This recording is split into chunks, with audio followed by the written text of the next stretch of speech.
Right, morning people. Sorry about that one. Totally late on everything. I had a bit of an emergency go on and had to sort that crap out. I'm never usually late. You all know that. I really do apologize. What I did ask was for Beth, my wife, to at least go through some of the comments on there. I think she forgot to put the bloody comment on there that I am going to be slightly late. And yeah, so I asked her to go through everything basically. And yeah, had a bit of hassle to sort out there and had to get it done. So people, I really do apologize, but that is why I had my wife go on with checking out the things for me. And God, problems always seem to turn up just when I'm about to go online.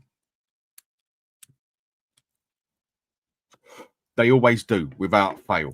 They always seem to, it always seems to happen. So I am really sorry about that. I should have changed time on StreamYard, but where the incident happened, I had to get out of the place, go sort the situation out as quick as I could. And yeah, I should have written a message down here and I should have changed it on StreamYard to 11:45. I do really apologize for that one. So I'm going to start here quickly. I've got a lot to go through on that. And I do apologize, people, for being late. But the reason the names and that was coming up on here is because I did ask Beth to click through it for me. So what the fuck was that about last night? Realistically, what the hell was all that about? Frank, you got it wrong, mate. You got it seriously wrong. He should have made changes at half-time, basically, as far as I'm concerned. And he didn't. Players didn't turn up. I mean, some people had such a mare of a game. It was unreal. I mean, Vicario and Van der Ven, personally, our best two players on there. Vicario saved our ass, and Van der Ven, definitely brilliant game, saved Romero. And apart from that, the rest of the team was a total fucking mess. And I've got no other better way to put it, basically.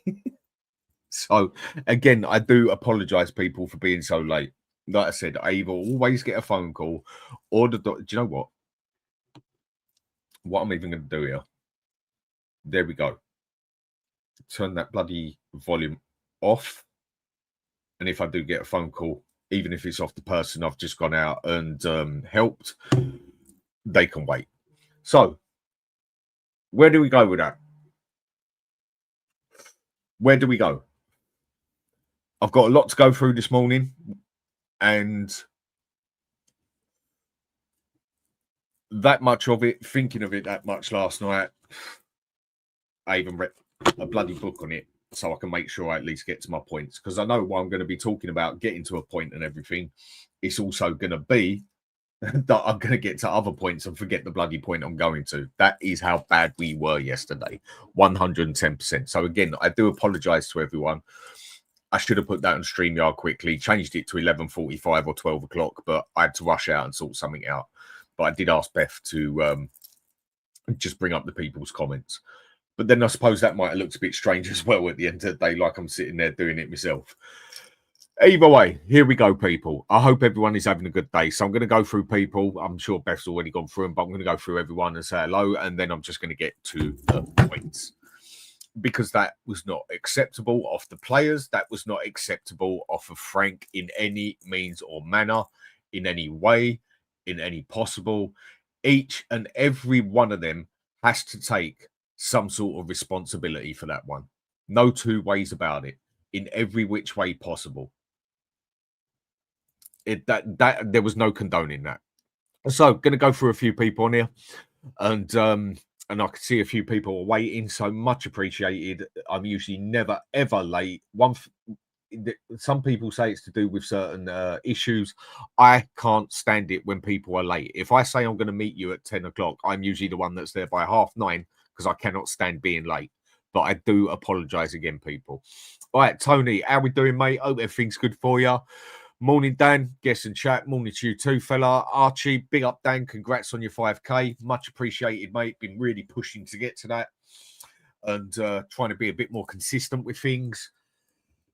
Yes, I know I don't give people much warning. I give people about a 20-minute warning because sometimes I'm not just sure whether I'm going to do a show or not. It comes down to other reasons. And then all of a sudden I just have a bright spark of, do you know what? I'm going to do a show, and I give people about a 10, 15, maybe sometimes 20-minute warning. Just need to put that bloody fan on here. Why? It's bloody hot. Like my wife made this room for me. I mean, because my DIY is absolutely shambles. She knows her place. I know mine. I deal with the money, with the tech and everything else and that. She deals with the DIY. She is a million times better than me. I might as well have two left hands. If I'm going to paint the front room, I'll probably paint the fucking floor. I am that bad, and I accept it, where she is that good. And she insulated the whole room for me. This is going to be brilliant for the winter, but for the summer, sweating. So you definitely need a fan on behind you. And anyway, Archer, much appreciated, mate. And Gerald Goldsmith, big up, Dan. And the morning, big up, Dan. Good morning. Good morning after. Yep, I think, is anyone happy with it? And Gerald Goldsmith, thanks a lot, mate. Very generous. Much appreciated for the super chat. I would have stopped their money. Richie, 90k a week. 90k a week for Richie.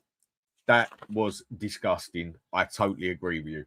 And people going on about, we've now got our R9. We've now got our striker. We've now got our man. Yeah, he's probably going to end up in a wheelchair in about another 2 weeks because we know the fella always gets fucking injured come love nor money. He always does. He always has. And just because he'd scored a blinder of a goal here and there, it doesn't mean that he's going to turn into this quality player. He's never been a consistent player. And now with Solanke off for bloody 2 to 3 months.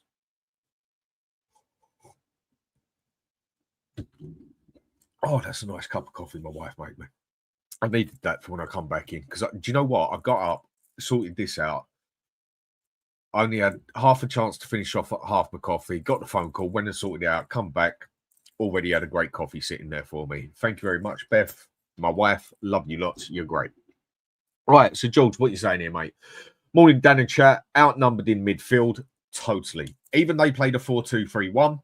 What it was with us when they played the 4-2-3-1, their attacking man. When we come back to him, he came back into the middle to make it 3, where we only had 2 in the middle. Totally outmuscled us, totally outdone us. Paulinho looked knackered from day one. He's not fully fit yet. Can definitely see that. And Bentancur just got absolutely destroyed. But totally outnumbered in midfield was the cause of this loss. I don't think it was the total cause of this loss, but it was a big part of it. But I'm going to go through that. Like I say, I've got a book here and I've got a lot to fucking say on it. And so I'm not going to say it's going to be an hour show. You're probably going to have to listen to more than an hour of me ranting on. But yeah, we got outnumbered in midfield. But I think we got done on our right-hand side more than anything, if I'm going to be honest. I mean, look how Liverpool matched Bournemouth in midfield, their match. Just saying, no expert. None of us are experts, yeah? I mean, what we get called by a hell of a lot of people is an armchair supporter. What would you know? What would you know? Well, I watched the game. Someone else watched the game and makes a judgment of it. Me being an armchair supporter, if my opinion is irrelevant, then so is the other person's as far as I'm concerned. Bollock. You know? We all see things in a game that other people don't see in a game. That is half the fun of it. And Gerald, just saying here, just a bad day at the office. Can't get any worse than that. Pardon me. I mean, a bad day at the office is an understatement. That's an understatement. Total understatement. And Gerald saying, Dan's got a hangover, bless him. No, I think that was probably meant at why I wasn't on the show when I said I would be, like nearly running 45 minutes, nearly a bloody hour late. But no hangover. Last night, after that game and after Savage show, what I had to do was go and have herbal tea and just go and chill out, if people get what I mean. It's the best way to do it. And Jeff, morning, Dan. Hope you're well. Morning to you too, mate. Going to try and catch up with everyone here. Hope you're good, fella. And Shem, morning, Dan. I hope you're well. Hope you're well as too, mate. Or well as you can be after this bullshit. And that was a terrible day. A very easy game for Bournemouth. Yes, it was. We were toothless, spineless, and lacking in any creativity whatsoever. I totally agree with that. We were toothless, spineless, lacking any creativity, and it shows just how weak we really are, especially when it comes to subs. I mean, yesterday it showed. No Maddison.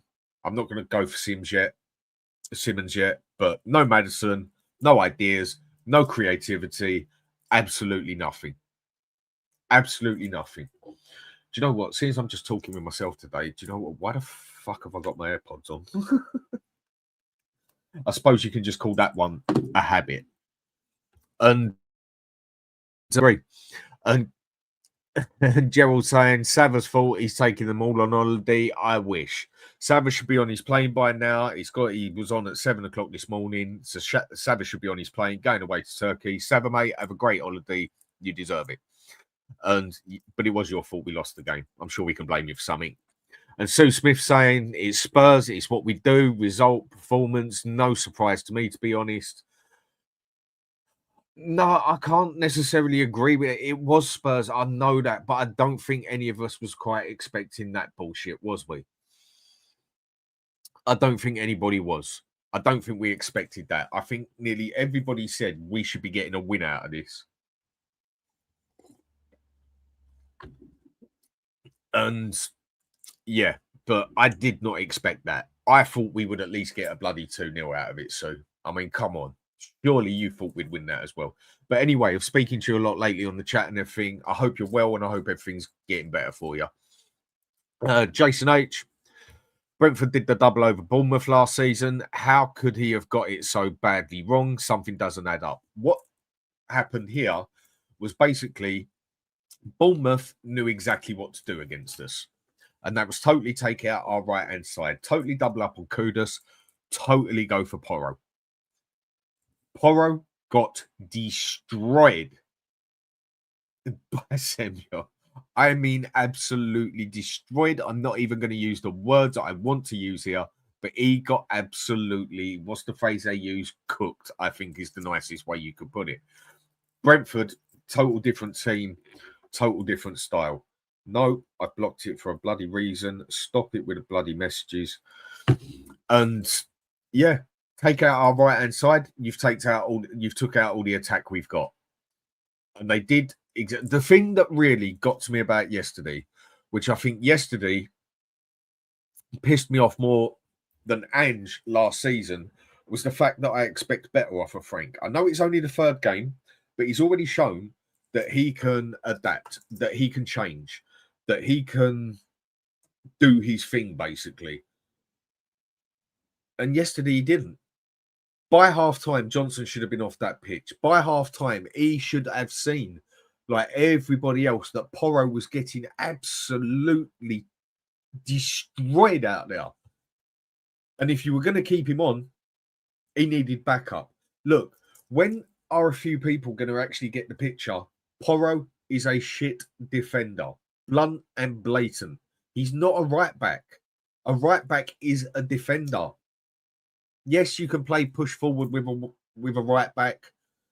He's a wing back. He's an overlapping wing back. So he's going to press forward up the top. He's not a fullback. This is why I keep saying 4 at the back is not what this squad is made for yet. I know a lot of people don't like it, but this team, when you look at it, our strongest points, in my opinion, is still playing 5 at the back. Or if you want to call it a 3-4-2-1, or if you want to call it a 3-5-2 or 3-4-1-2. Either way, what I'm saying is 3 centre defenders, 2 wing backs.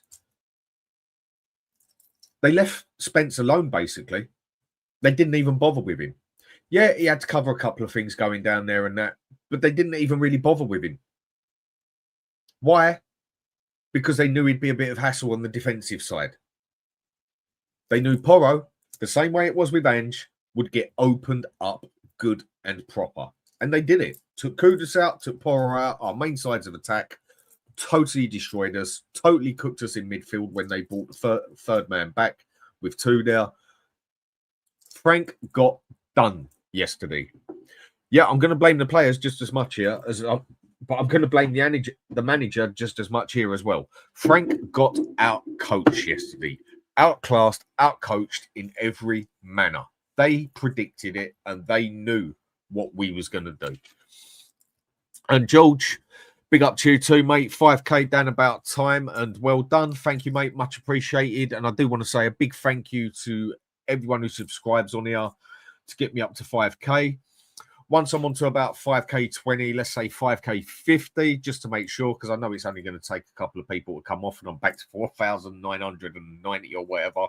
Once I get to about 5,050, I'm going to do a show with a little something on it. I'm going to get some ideas off someone, probably Savage the way he does it. And there's going to be two, I'd say, big presents going to come out to two people who subscribe regularly on here. But give me another week or so for that to get myself another 50 up so that if I don't just lose one, I go back down to 4,000. And then, yeah. And then where it's the international break within the next week or two, probably in the middle, as long as it's not on an England game. Oh, that's much needed. On an England game, I'm going to do that charity for that young boy and hopefully get as much money in there as possible. I mean, if anyone hasn't seen what the charity is about, go back onto my channel and you'll see a show on there that I've done with a boy's mum. And if you do watch it, I'm not an emotional person in the aspects of understanding emotions properly. I get them. I don't necessarily understand them. It's a hard thing to explain. But sitting there talking to her, even I struggled with this one. And I think a couple of people, if you go and watch that, it is not an easy watch when you have to listen to what the poor boy's been through, a little Spurs supporter. And then Gerald agreeing with Sue. And Renegade, how we doing, mate? Afternoon, Mush. Dick here, Chav. How you doing, fella? If we're on the same level here, you know exactly what I'm saying now. What the fuck was that? Yes, mate. What the fuck was that? We must stop losing to these wannabe teams. Who was the wannabe team? Us or them? We came out on there and we looked like... Look, I'll get to all that in a minute. And John Stokes, morning, Dan. Morning to you too, mate. Shit team performance, especially by Romero, Porro, Sarr, Johnson, Richie. Bang on. I'm going to go for all of them, mate. And some of them are going to get it. I ain't even going to say this is only going to be an hour show because I've got a lot of steam to let off on this one. And George also saying, hit the like and subscribe, everyone, while we wait for Dan. Much appreciated. Yep, wait for Dan. I should have changed it to that. It was an issue I had to sort out. So again, I do apologise for people. And Gerald saying, Richie was due to a bad performance. Isn't he always? I mean, come on. Who's going to go on about Richie's going to be our R9, for God's sake? He had 2-3 good games. And then I see people telling me Richie's back. Back from what? If people are willing to accept him as our striker, I mean, one thing you can pretty much put some big money on, give it another week or two, he's going to be sitting there in a wheelchair because he's done both his bloody kneecaps, the poor fella. And then we're up total shit street because Solanke's now gone and done himself good and proper as well. From what I can see, he's out for 2 or 3 months. And we are Spurs TV. Age becomes irrelevant on the first team. Yes, it does. Aussie always, big up to you, Aussie, big up Dan. And we are Spurs TV when we lose. Yeah, totally got what you're saying, mate. We are Spurs TV. When we lose versus good teams, we don't have the squad depth. When we lose before international breaks, fans become fans get the fans blame that. You're right. When we lose versus against Arsenal, it's because they've spent more money than us in the market. Mate, it's called excuses. Now, that is the big difference between excuses and reasons. But if you keep using too many reasons all the time, they do come as across excuses when you don't fix those reasons, those problems.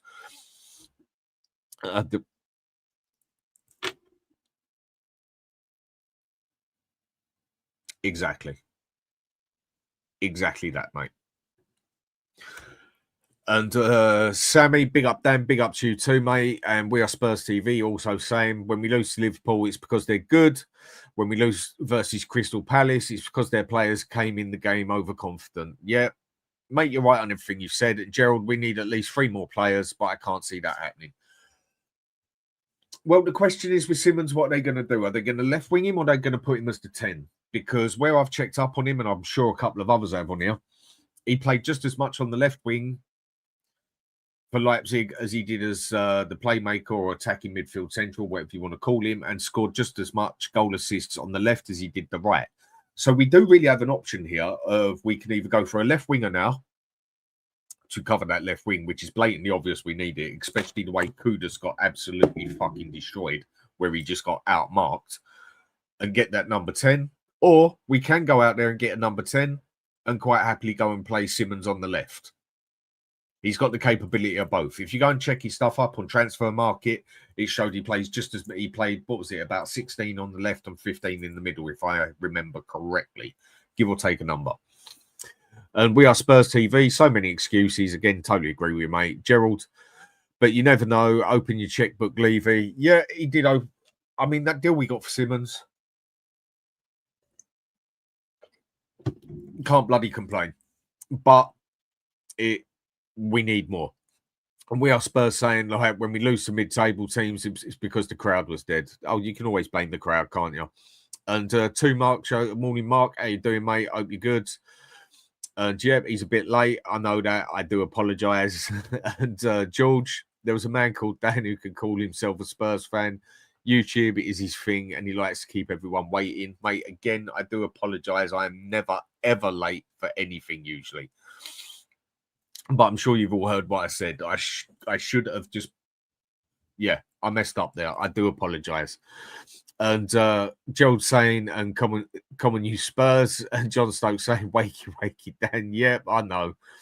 And Scott, come on, you Spurs. George also saying, I wonder if Dan's put the right time in. I did put the right time in. It was just something happened. I had to get out, and I should have changed the time on here properly. And we are Spurs TV.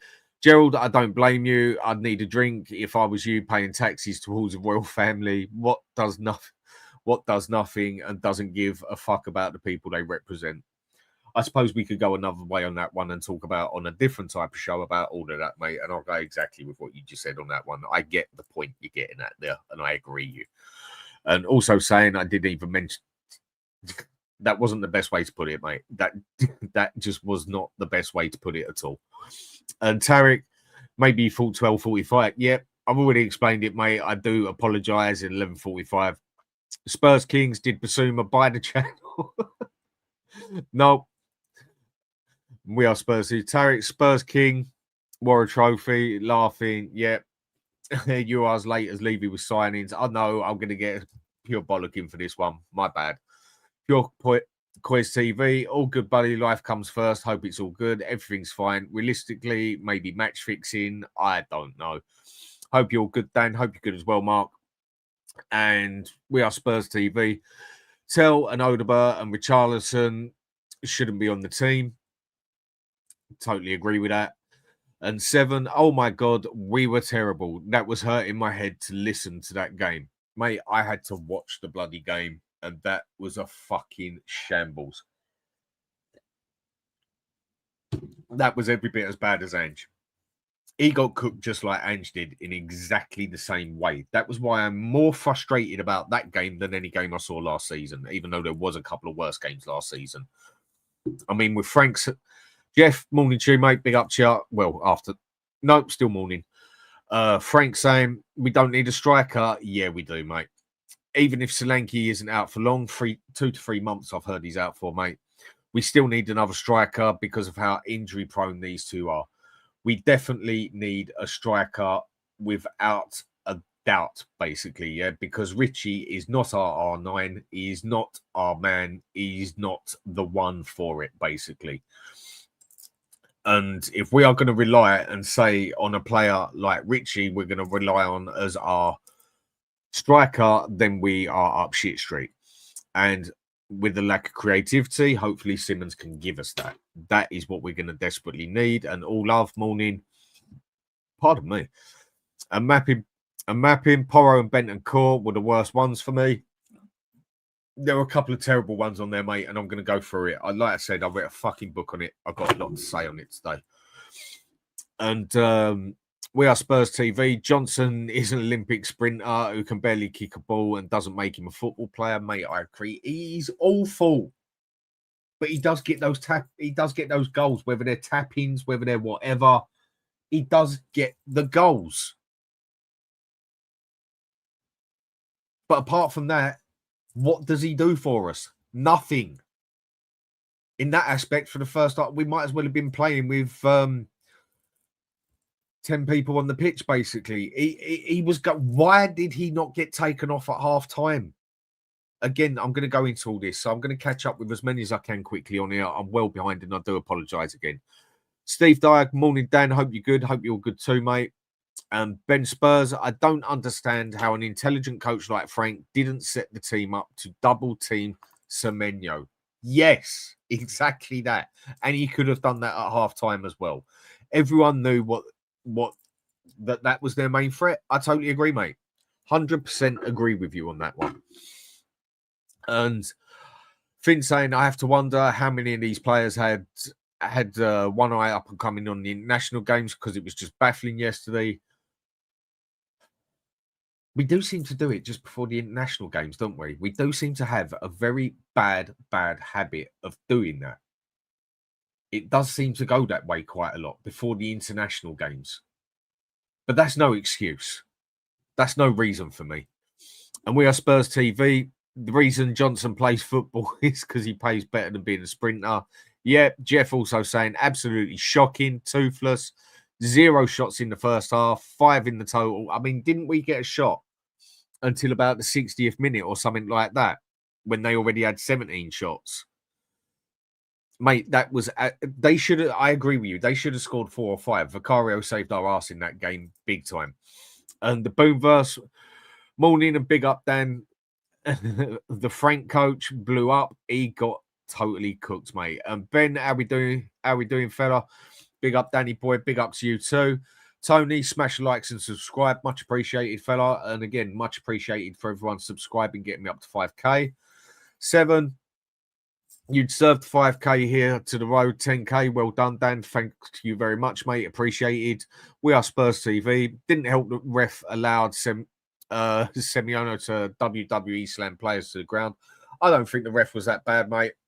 There could have been a question. He should have got a yellow card. But honestly, I don't think it was that bad, the ref. If we go and start looking at the ref on this one, then we're going to that stage where we are looking at excuses as far as I'm concerned when it comes to this one. And quick one for Super Chat. Daniel Field, Super Sticker. Much appreciated, mate. Thank you very much. And 7, gifted 1 Hotspur Hood membership. So whoever, thank you very much. Appreciated. So whoever did receive that, do make sure you say thank you for it. And where was I on here? And Henry saying, morning, Dan. Morning to you too. Sheriff, morning, mate. Morning to you. And Daniel Field, hello, Dan E. You're all right, mate. And 7 also saying, I think I stupidly wanted to believe Frank had unlocked the beast of Richie. Stupidly, mate, there is no beast there. We are Spurs TV. You're just arriving to that conclusion now. Henry saying 5K. Come on. Thank you very much. Archer also saying, what is the bet? The transfer window closes with no new striker. We ain't getting a striker. I don't see that one happening. Brought in, and then Solanke's injury is worse than first feared. Yeah, it's 2 to 3 months from what I've read.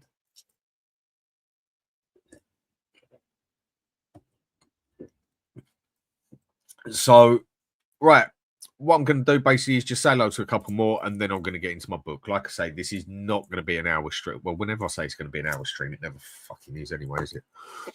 And Philly 219, big one, big up, fella. Hope you're doing good for yourself. And big up Dan E. Cookmeister, everyone in the magnificent chat this morning. And Luxo saying match fixing, really? Tony also saying, honestly, it was tough to watch last season, but yesterday was the worst I've seen the team play in a long time. Get used to it, folks. Frank doesn't play attacking. It didn't look like he played defensive either yesterday. It really didn't. And James saying, big up on the 5K, Dan. Thank you very much, mate. Appreciated. And just going to go through a couple more. James Cook. Morning, mate. Hope you're all good. Always a regular on here. There was no leader driving that team yesterday. I will get to that point. Don't worry about that one. That one did piss me right off yesterday. And that is a reason why I cannot call Romero a world-class player. He's not. He has world-class games. To an extent, he's overrated for me. But I'll get to that one. And Daniel Field definitely is an understatement. Yep. Daniel also saying fucking atrocious. Yes, it was. And Gorby, all right, Hood, love 100% of your takes. Thank you very much, mate. Appreciated. I know I haven't got the best way with words. I just say it out. It just, I don't like to put sugar on things, but thank you very much, mate. And the sheriff saying we had 0 on the bench. Yeah, another one. And last one I'm going to go to. Tony, morning, Dan. That performance, morning, Chew. That performance was similar to an Ange performance. Exactly the way we got done. That was the same way Ange used to get done every time. Hopefully, Levy will spend on some quality creativity.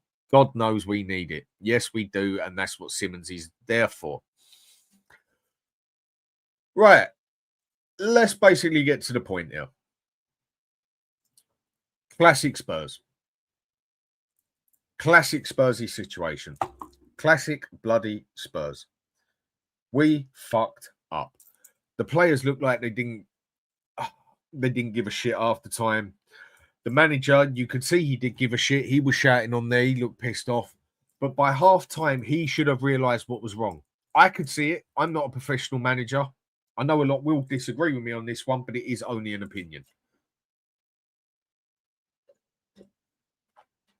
For me, at half time, he should have looked at that and said, Kuda's getting doubled up on. They're going to do it. Right. Porro getting totally done by Semenyo. He destroyed him yesterday. He absolutely fucked him up. Right. There's the problem. Semenyo was the main problem. Double up on him. How do we do that? And I know people don't like this formation that I keep saying to people, but if you get every player we've got there, this team is still made to play 5 at the back. Porro is not a fullback. He's a wing back. Yes, you can press your fullback forward, but he's not really meant to go past the halfway line. Not unless you're going to have your fullback and your left, and they have to tackle. Not unless you're going to have your fullback, your left back charge up there, and then you're going to actually have to have an actual DM there to come back to make it 3 at the back. So then you're basically doing 5 at the fucking back anyway.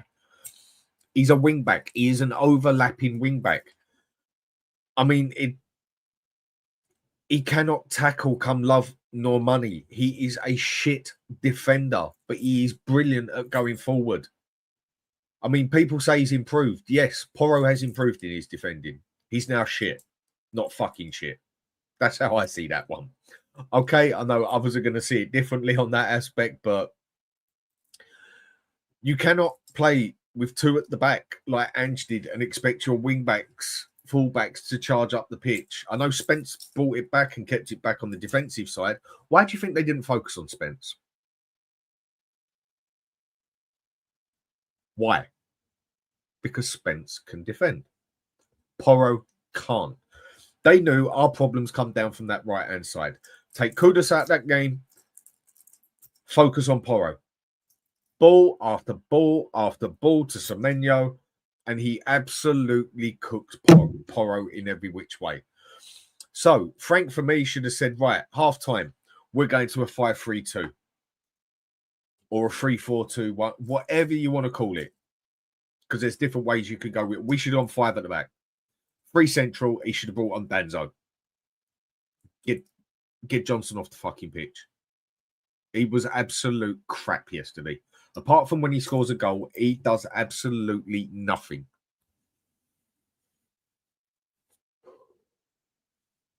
People say he gets too much stick.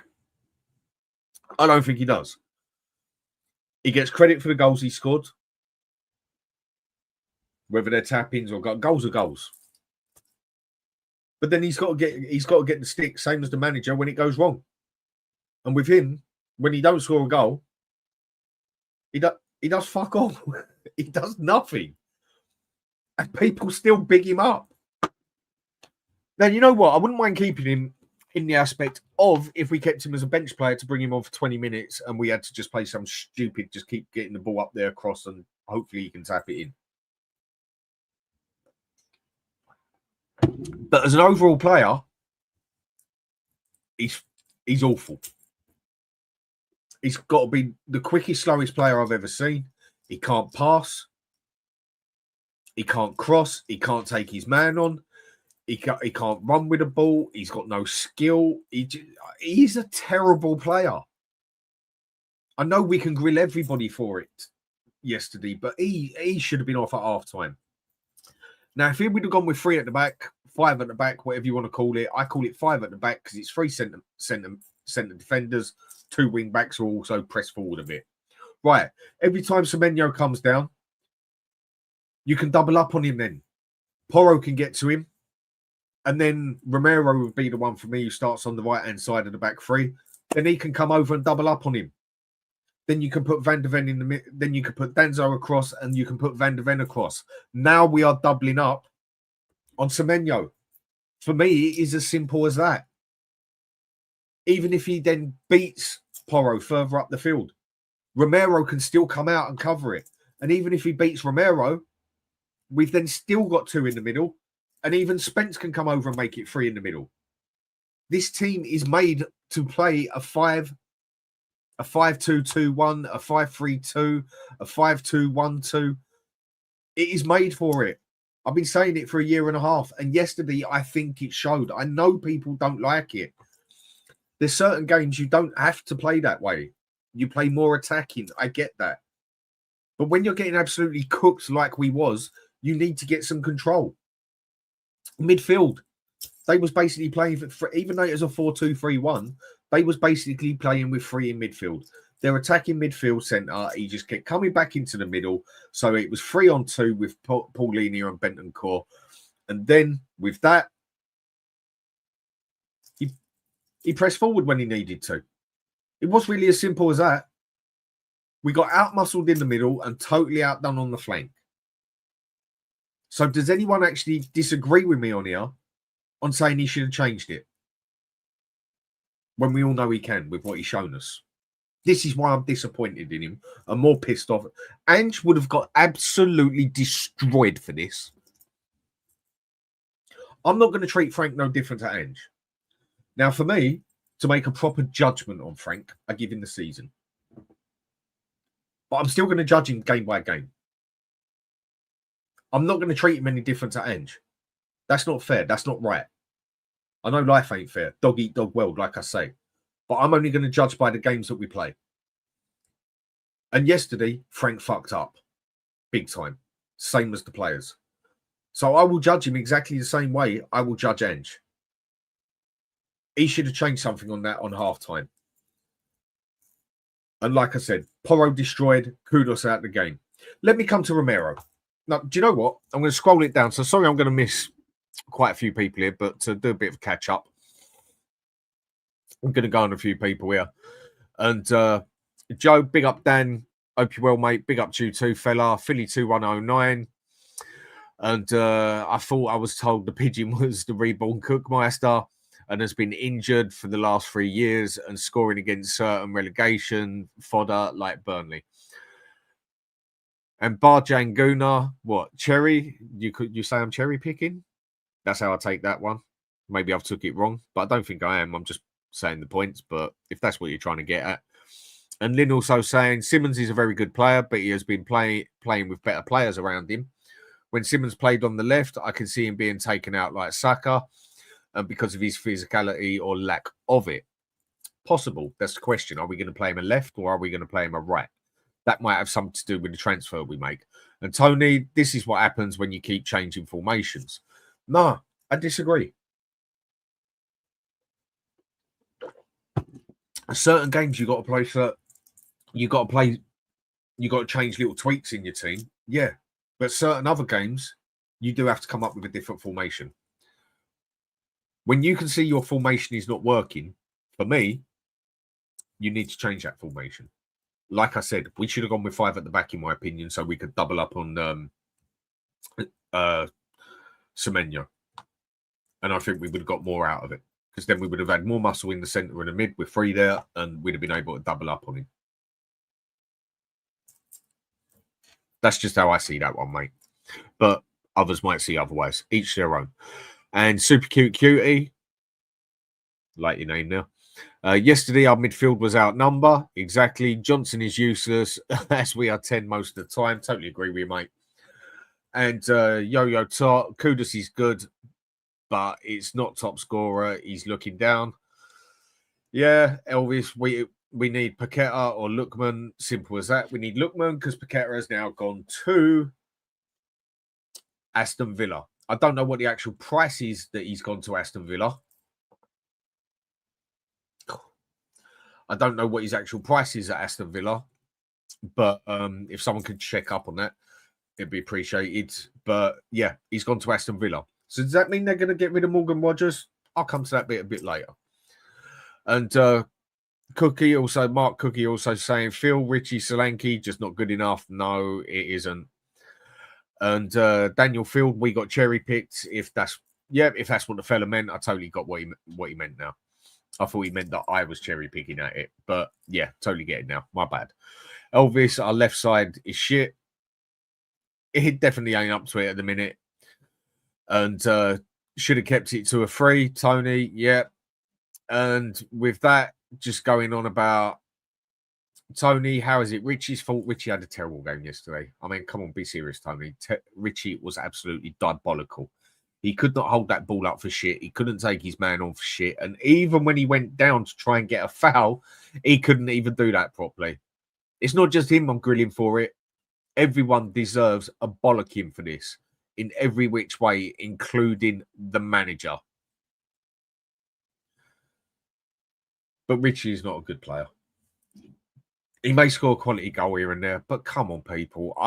Is anybody genuinely happy here with Richarlison being our main man? Really? If you are, whatever turns you on at the end of the day. And Yo-Yo saying Solanke and R9 are the same. Frustrating. I know that. Right, let me get to the game.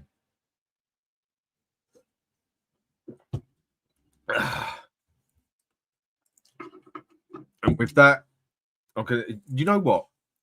I honestly, like I've said before, I honestly don't actually smoke that much. It's only when I'm on here talking about Spurs. Or it's only when I'm down the bloody pub. And then I go see something like this and talking about this, then I need to bloody smoke. Like I had to last night to go to sleep and chill me out.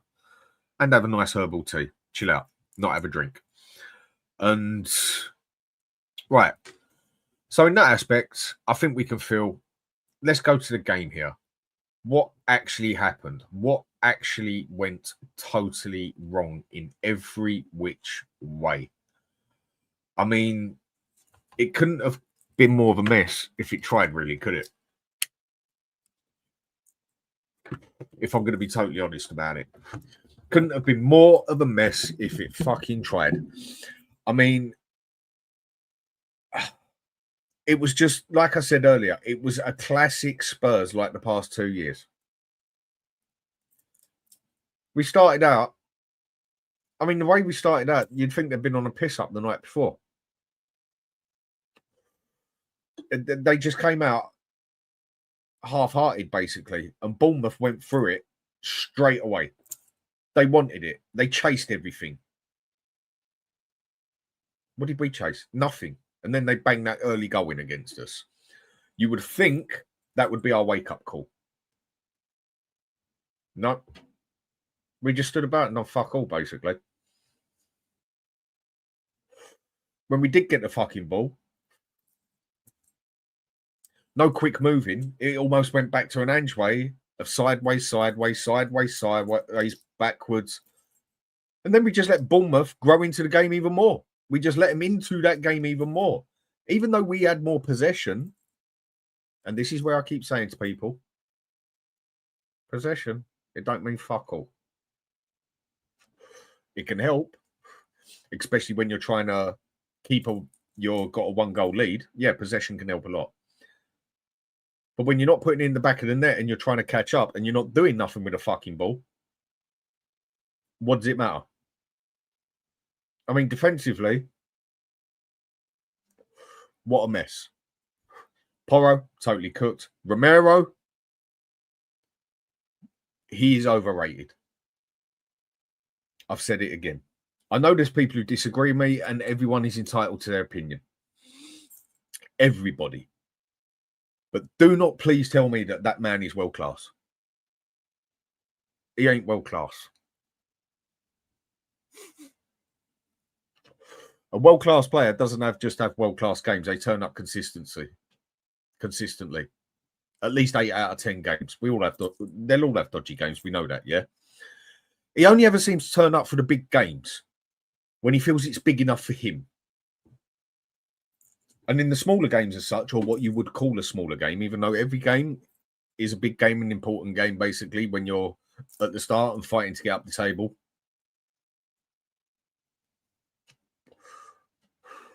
It's like he almost thinks he's too big for a fucking game. Twice he's done that now. First game, he was shit. City, he was quality. This game, he was shit. And this is what I keep saying about Romero with his consistency or lack of it. This is why I cannot call this man a world-class player. And I will not call him a world-class player. And I will say he's overrated. On his day, he's as good as any defender out there. Or most, should I say. He ain't no Virgil van Dijk. But he is as good as most defenders can be out there. But he got caught out the same way again yesterday. When I say halfway up the pitch, I don't mean on the halfway line. I mean between the box and the halfway line. From what I counted, Van der Ven saved his arse at least twice where he was up the pitch, basically. You're a captain now, man. Be the captain. And people call this player world class. I just don't get how. Yes, he's won things with his country and everything. Yes, he's turned up on big games for us. But the problem is with Romero. Why I would say if you added it up a whole season, if Danzo played 38 games and Romero played 38 games and you rate it on a 1 to 10 scale, I'll bet money on it that by the end of the season, Danzo has got more points on him than Romero. Why? Because Danzo, you will at least see a 7. He might have a 6 dodgy game. You will see a 7, a 7, a 7, a 7, maybe a 6, an 8, a 6, an 8, a 7, a 7, a 7. With Romero, you get a 10, a 9, a 2, a 4, a 10, a 10, an 8, a 4, a 2, a 1. He's too inconsistent. He's not a world-class player for me, and I don't think he ever will be. That is why I cannot call this man world-class. I know some people do, so fair enough. If that's how you look to it, basically, that's how you see it. Again, each their own, whatever turns you on at the end of the day. But Romero, for me, he's not a world-class player in any means or manner. And surely it must be showing some people now that he is not a world-class player. I just want to say a big thank you to Gerald again for the super chat. Much appreciated, mate. And Daniel Phil for the super sticker. Much appreciated, mate. And Seven, you're always on here, fella. Much appreciated. Gifted membership. So make sure anybody out there who got that, please do say thank you to him. And You cannot go and call him world class. Surely not. Or maybe does people just see things that I don't? I mean, just going a couple of people again. What does Matt Mutt 8383? Okay, different name. I'll give you that one. I mean, hi Dan. I think the issue with Johnson is they can't take him off because he scores goals. I think he keeps coming on because he scores tapping goals. That is the only reason I can see him why they consistently bring him on the pitch. Because in that aspect, with anything else, he offers us nothing. He absolutely offers us nothing at all. And for me, he should have been off at half time. I mean, if we want to go through it properly, yeah. I mean, let's go through it bit by bit. The defence. I don't really know how to put this. Apart from Van der Ven, and Spence kept his ground as good as he could, might as well have been at a fucking circus. All over the place. A mess. Only one of them really knew what they wanted to do. Again, Romero slacking. Van der Ven, very good game in my opinion. Vicario. I still think he's sluggish as a goalkeeper, not enough control of the box. He's not open enough with his mouth unless the ball's at the other end of the pitch when he comes out and punches it and lands on everyone. But he made at least 3 very, very good saves last night, yesterday afternoon, that basically stopped that being a 4-5-0. Because that could have easily been a 4-5-0. Easily, in my opinion. I mean, Porro keeps bombing forward and then getting beaten up the top by Semenyo. And then even when he stayed back a little bit, Semenyo was still absolutely destroying them. It was obvious what the problem was. I mean, Romero, a few times, just standing there doing nothing. Van der Ven covering his ass all the time. I mean, every time Bournemouth, how do you want to say it, cross the ball in there, whip the ball in there, whatever you want to see it, we ain't winning in the air. I mean, that's one thing Van der Ven cannot do. He's terrible in the air. But he had a very good game yesterday and saved us a few times as well. I mean, midfield. Seriously.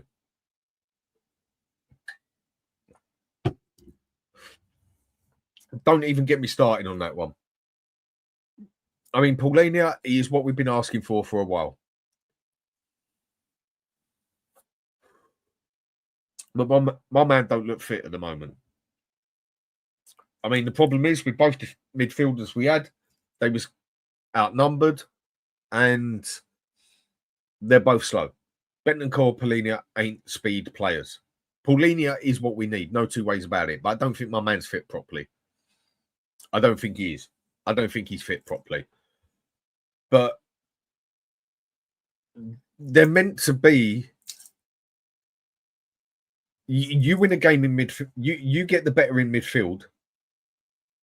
That is where I think you can really win a game. Obviously, you've got to defend, score goals. I get that. But midfield for me is where I think you really can win that game. You get control midfield. You've got control of the ball coming back. You've got control of the ball coming forward. And they was basically going 3-2 on us. And again, that is why we should have changed that formation at half-time. That is why Frank should have done that when we know he's got the capability of doing it. But yesterday, it just didn't look like it. I mean, Paulinho. We know he's not match fit yet, but still, no bite on him. No anger on him. No tackles. And we can't even complain about Bentancur and Paulinho having no creativity on there. You can't complain about that. You can't, because they're not creative players. I mean, Bentancur, yes, he's played as a deep line playmaker, but he ain't no Maddison or anything like that. Just nothing. And then when they got the ball, my personal opinion, I saw the ball go back to Ange way of going more sideways and backwards than I did it going forwards. Or was it because, people saying Papa Sarr is now our great player, our now number 10. He was fucking awful yesterday. I mean, if anything, we play it to a 5-3-2. They could have even pulled him back and maybe he'd have got the job done better in the middle. He is not a number 10. And again, just because he's had a couple of good games, people now start rating him as a quality player. He's got an engine on him, no two ways about it. But he's not a quality player. I mean, for me, I still think he's in the wrong sport. He should be in athletics, in my opinion. But people will big up the players just because they've had a good game. And I mean big them up to a point that they're now quality. If you have a good game, you deserve credit for it. Same as a manager, same as a player. Same as Richie's got credit for the past couple of games and Sarr and that.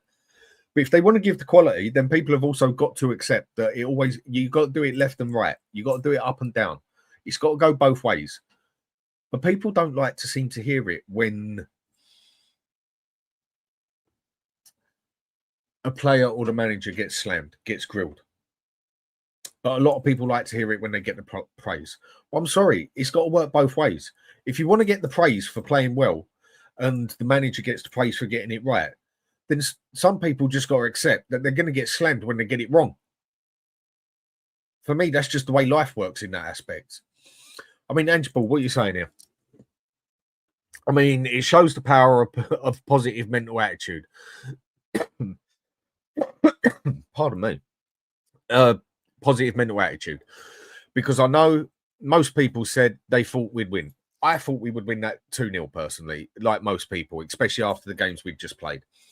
I know most people thought we'd win. But if we were honest, we were all fearing the worst because of our history. I don't think I was yesterday. I thought we would get that and went through a few others that we could do. And Sam, what you're saying here, so Frank's clueless. No, I'm not saying he's clueless. I'm saying he got it wrong yesterday. We all know managers get it wrong. You ain't always going to get it right. But when you get it right, you get the credit. When you get it wrong, you got to take the bullshit with it. And that's what comes with it at the end of the day. I mean, out of his depth? No, not yet. End of the season, we can judge him properly and say maybe he looks out of his depth, maybe he looks like he don't. But I can only judge him game by game at the minute, same as the rest of us. And same what you're also saying here, so whether you invert or not doesn't make a difference. Yes, it does. When you're still using fullbacks that are wingbacks, that can't tackle for shit, it shows. And like I said, this team is made for more 5 at the back, in my opinion. So inverted does matter at the end of the day. Inverted does come down to it at the end of the day. It was a big problem. But I get what you're saying. The way we got done on the side, Porro was our weak spot because he was playing as a bloody fullback. He's a wing-back. And that is where you got 3 at the back. Romero can come over and cover him. That's just the way I see it. Maybe we will see football a bit different at the end of the day. But that's just how it is for me. And I'll come to you in a minute, Ben. How you doing, fella? Yeah, I'm good, mate. How are you? When I can find my bloody AirPods, give me 2 minutes, people. Just need to set these up and tell the computer to accept them. I am sorry. I am late to the party, by the way. I'm renovating at the minute. Oh, mate, don't tell me about late for a party. Something happened and I had to get out quickly and then forgot to change the time and that on this. I mean, you still pissed off with that game yesterday? I am beyond furious, mate. You know what? The way I look at that. Before we come to that, Ben, I've just been going through the game. So I just want to give my last sort of piece on that one, basically. Because I've been through the midfield and that, but obviously we can go through the things as well. And then for me, we just got bullied in midfield. And then attack, let's be honest with ourselves, people. That was fucking atrocious. There was no build up to it. All right, in the last 10 minutes, it looked like we was trying something, but that looked like more desperation. That is where Richie got absolutely done good and proper. He just could not do it come love nor money. He couldn't get it right. I mean, I cut it short with that one because there was nothing in the attack. Kudus got doubled out on. If I'm going to put it all together, that was just a perfect Spurs cocktail on what we do. Defence, asleep. Midfield, might as well have been fucking invisible as far as I'm concerned. And the attack, how do I put this in such a way? Toothless, spineless, no bollocks on it. And that was really what got to me. I mean, Ben, I was meant to start the show at 10:45, and then I had an issue turn up where I literally had to get out of the place, and I forgot to change the time on here. And I asked Beth just to bring a couple of the chats up basically while I'm out, and then turn up nearly a bloody hour late for it. I am never usually late. Never. Yeah, I was going to say you're usually on the dot, aren't you? And again, I apologise. I saw your message this morning really late because I've been flat out ever since I woke up, and right, yeah, I do apologise. Yeah, same as I've apologised to everyone for being that late on here. So Ben, what the fuck happened yesterday? I don't even know where to begin, mate. I mean, the short and sweet of it is, it was an absolute shocking performance, and it gave me flashbacks of Ange Postecoglou's tenure. You know, we didn't even get a chance to huff and puff. I'd like to say we sat and we huffed and we puffed, but we didn't. It was we just couldn't get out. We could barely make it past the halfway line. But the funny thing is, for me personally, from what I saw yesterday, I find it very, very difficult to pick out any individual players and say they were shocking, because genuinely, I feel like 9 out of the 11 players we had on the pitch were absolutely terrible, and I don't believe any of them deserve a pass. But maybe Vicario. For me, Vicario was Tottenham's man of the match. I think when you are directly responsible for stopping us from being embarrassed, maybe 3 or 4-0, I think that's got to count for something. Some players definitely had significantly worse games than other players. I know exactly who you're talking about. You want to do it? You want to go there? No. Carry on with your thing of the game. Everyone's heard my side of it, so let's hear yours. Yeah, no, look, it was just a really depressing display. I mean, what bugs me is, I want you to understand as well, and people, you all know this, the same team, the same players that nullified PSG, that nullified Man City, you know, and got the dub against City as well, are the same players that turned up yesterday and just flopped. I mean, the thing is, as far as I'm concerned with the players' side of things, I think the level of application that they showed towards Frank's core sort of values, you know, getting to the ball, winning your duels, you know, just a general effort, I suppose, it just wasn't there. But then at the very same time, from Frank's point of view, I don't believe 9 players can turn up to a game, you know, unprepared, unmotivated. So that's got to be on Thomas Frank. And I don't want to say that because he's brand new, but you've got to call it for what you judge by the games. You've got to call it for what it is, and there lieth the problem. I mean, again, for me personally, he's got brilliantly. 1, he's fucked up. This is it. But for me personally, and I'm going to be really honest here, and I'm pretty sure you've said this as well. At half time, do you know what I would have done? I would have switched to a 5-back just to nullify the constant bombardment and maybe get away on a lucky breakaway or something. And so you could double up on Semenyo. This is it. I mean, I'm not being funny, but as far as Semenyo goes, I mean, you could like see 5 at the back, though, Ben. They don't. But that's like okay. You know what? If you don't like 5 at the back, I understand that. But let's be real. We played 5 at the back versus PSG. Anyway, and that was. I'll be back in 2 seconds. Yeah. And that wasn't a defensive performance. I can't stand it when people put me on the spot and disappear. It's really difficult, people. Yeah. So for me, PSG, we played 5 at the back, and I wouldn't have said that was a defensive display. I'm pretty sure most of you would agree.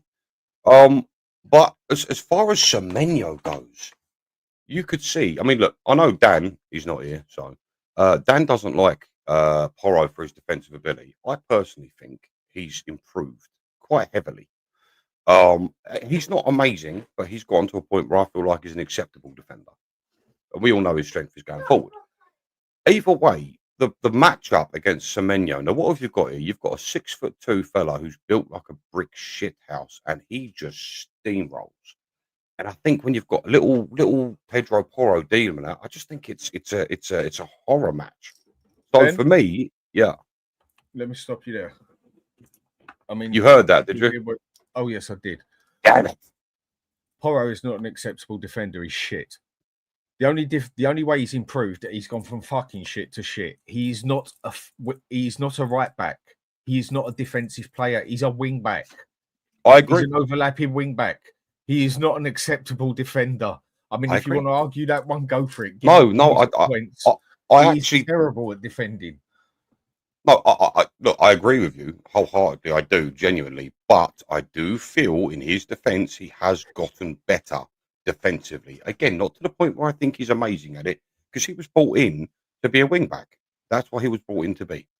So it's very difficult to pass judgment. But as far as I'm concerned, I feel like he has definitely improved to the point where I believe he is an acceptable right back. Again, that's just personal opinion. It's very difficult because we're having this conversation after he had quite possibly his worst game for Tottenham Hotspurs since he started joined. Exactly. So it's really difficult for anyone to pass judgment after a game like that, because games like that for Pedro are very few and far between. We know he gets beaten. We're not silly. But again, I think with Semenyo, I believe you needed to have, at least after the first half, if you're going to test the waters, fine. But after the first half, and you've got Udogie on the bench, you needed to immediately swap out Porro for Spence and then have Udogie on the left, because you can at least match the same sort of energy. Do you know what I'm getting at? That's the other thing they could have done. If they didn't put it to 5 at the back, then Udogie should have come straight on, basically, and swapped over with Spence on there, so Spence could deal with Semenyo a bit better than what Porro could. Yeah. Because Spence can defend. Spence is more of a right back or a left back, but he can play wing back as well. This is what I'm trying to say to people, Ben. He is more of a defensive-minded player. He gets forward and does his job as well. But he's better on the defensive side than he is the attacking side. Whereas Udogie and Porro, they're attacking. They're wing backs, not full backs. See, it's funny. Not a lot of people seem to rate Udogie's ability to defend. Not a good defender either. I am sorry, but I've seen him pocket Salah more than once. I've seen him give out some fantastic defensive displays, because the thing is that he's got something that Porro doesn't. He's got that strength and power. He's a big lad. What is he? 6'2", I think, Udogie, 6'1". I wouldn't say he's a big lad, though. Listen, mate, you stand him next to Porro, he looks like a giant. Yeah, well, that's just what you just said. But just because someone's tall, it doesn't mean they're hench. Well, he's not fucking skinny, mate. He's a big lad. He's a lump. He's a bloody lump. No, but that's yeah. For me, I do not understand people's. Don't get me wrong. We've seen poor displays from Udogie. Absolutely. I'm not going to sit here and say we haven't. Of course we have. But when I've seen him do well, I think he's been absolutely fantastic. So to put Udogie in the same bracket as Porro, I just can't agree. And I'm assuming you do put him in the same bracket as Porro.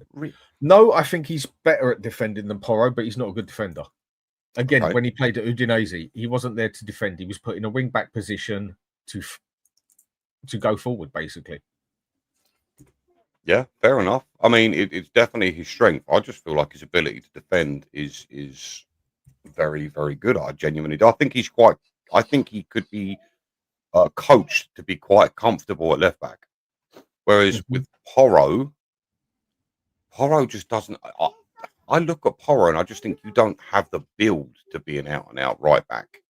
And again, it's not something he's known for being his entire career. He's always been. I mean, even at Sporting, he's always been that bombing on right wing back, isn't he?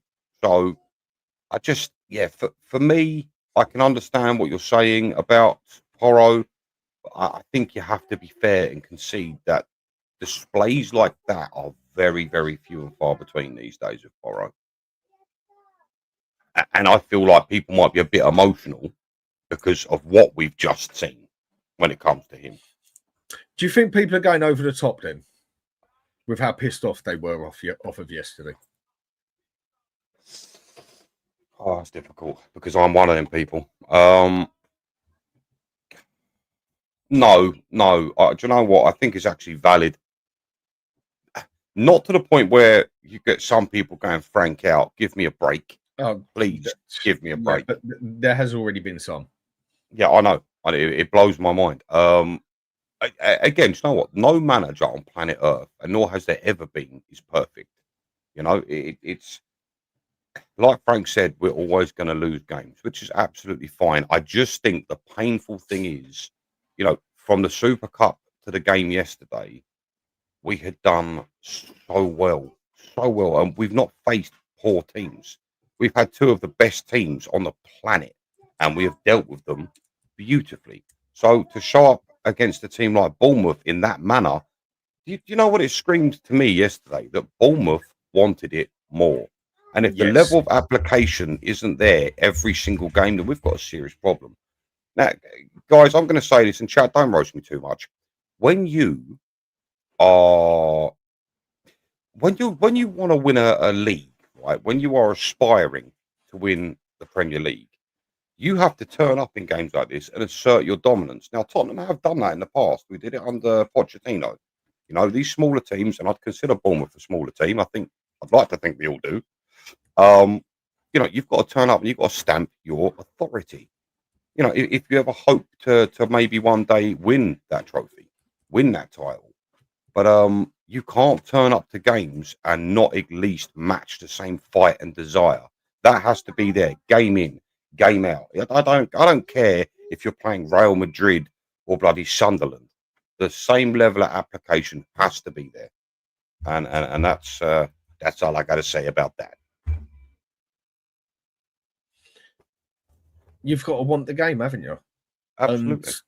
And to me, I just personally feel with that game as a whole, I think Frank got done, good and proper. I think he got done, same as the team did, basically. Do you put that down to a tactical issue then? Is that what you feel that was yesterday? Yes. Okay, go on. Give me your reasoning. Don't get me wrong. Yeah, the players were terrible as well, but for me, that was more of a tactical issue. Why? Because we got done the same way that we get done with Ange, and that was down the flank because they knew Porro was our weak spot. They ignored Spence because they knew he's stronger at defending than that.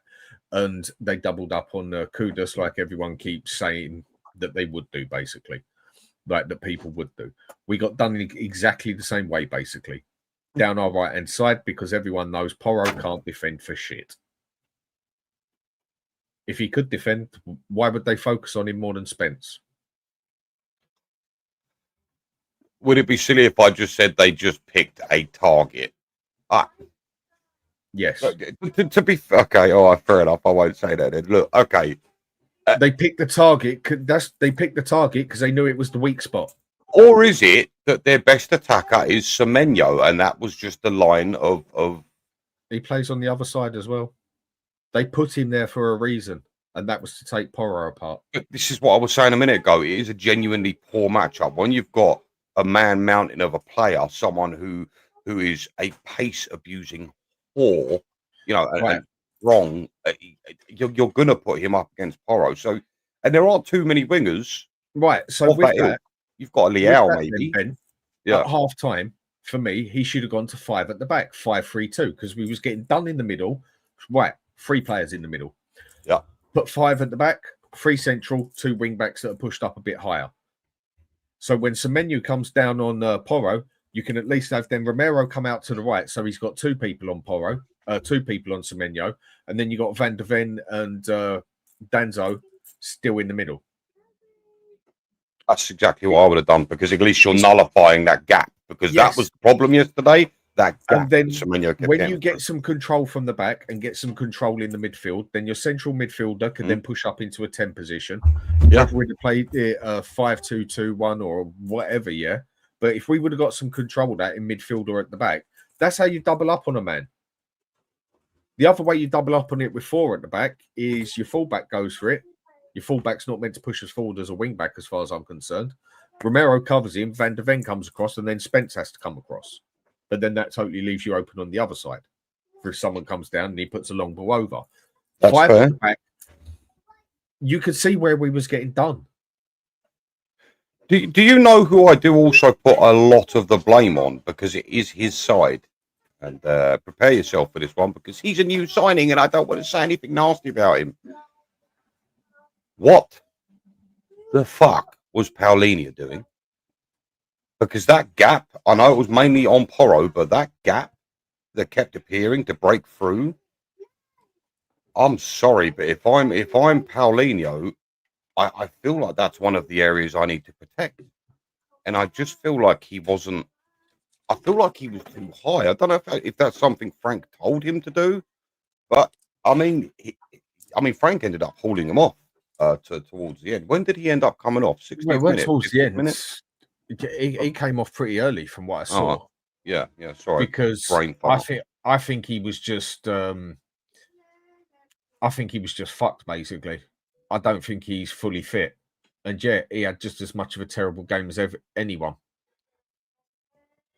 I mean, I'm sorry. I don't want to use that as an excuse. I'm sorry. He made it through 90 minutes in the previous game, and you want to tell me he's not fit as an excuse? No. When you're not fit, you can't do back-to-back games in 90 minutes. Don't get me wrong. He was absolutely shocking. Yeah. Well, can you turn up for at least 50? He didn't. He was terrible. I agree, but he's not fit. Is what I'm saying. I'm not giving him an excuse there or way out, but he's not fully fit to go and play 2 games a week or 2 games at 90 minutes. Not yet. Yeah, it bugs me, Dan, because people won't jump on, and I'm not saying everybody. I'm just saying for the people that I speak to, people won't jump down the throat of someone like Paulinho. However, they will jump down the throat of this is going to be a touchy subject. They will jump down the throat of Brennan Johnson. At the top, wait a minute. Give me a second. At the time that Brennan Johnson had come off, Kudus had done no better. Make no mistake. If you, and I'm not talking about the whole game. There was a difference. Why? When you got 2 or 3 players sitting on you every time you get the ball, it's hard to do something. He was trying. Johnson was a fucking ghost. Paulinho, I think everyone has admitted, was bad yesterday, same as most of the team, yeah? But the thing you can say with him is he isn't fully match fit yet. But then if this happens for another 2 games straight, then it goes from a reason to an excuse as far as I'm concerned. Absolutely. And I feel like, look, I'm going to be honest, yesterday, even during that, even during the show last night with Sav, Paulinho didn't get brought up once. Not once. Nobody seems to want to jump down the throat of a new signing. I mean, at the end of the day, right, I personally don't think it's got anything to do with his levels of fitness. I think if he's able to make it through a game for 90 minutes and then have a 7-day break we ended up getting? Go on. Well, a 7-day break. Fitness, as far as I'm concerned, does not come into it. You make it through 90 games. He's been well managed since he's come to Tottenham with the minutes he's got. And after 3 games, if you're not capable after a 7-day break and playing 90 minutes of turning up for at least 50 minutes of that game, then for me, it's got nothing to do with fitness. Okay, let me change this round for you then. You've still got to do training, which is heavy. Yeah. And there's a very, very big difference, which I feel a few people do get wrong, between being fit and match fit. 2 total different things. He's not match fit yet. And it shows.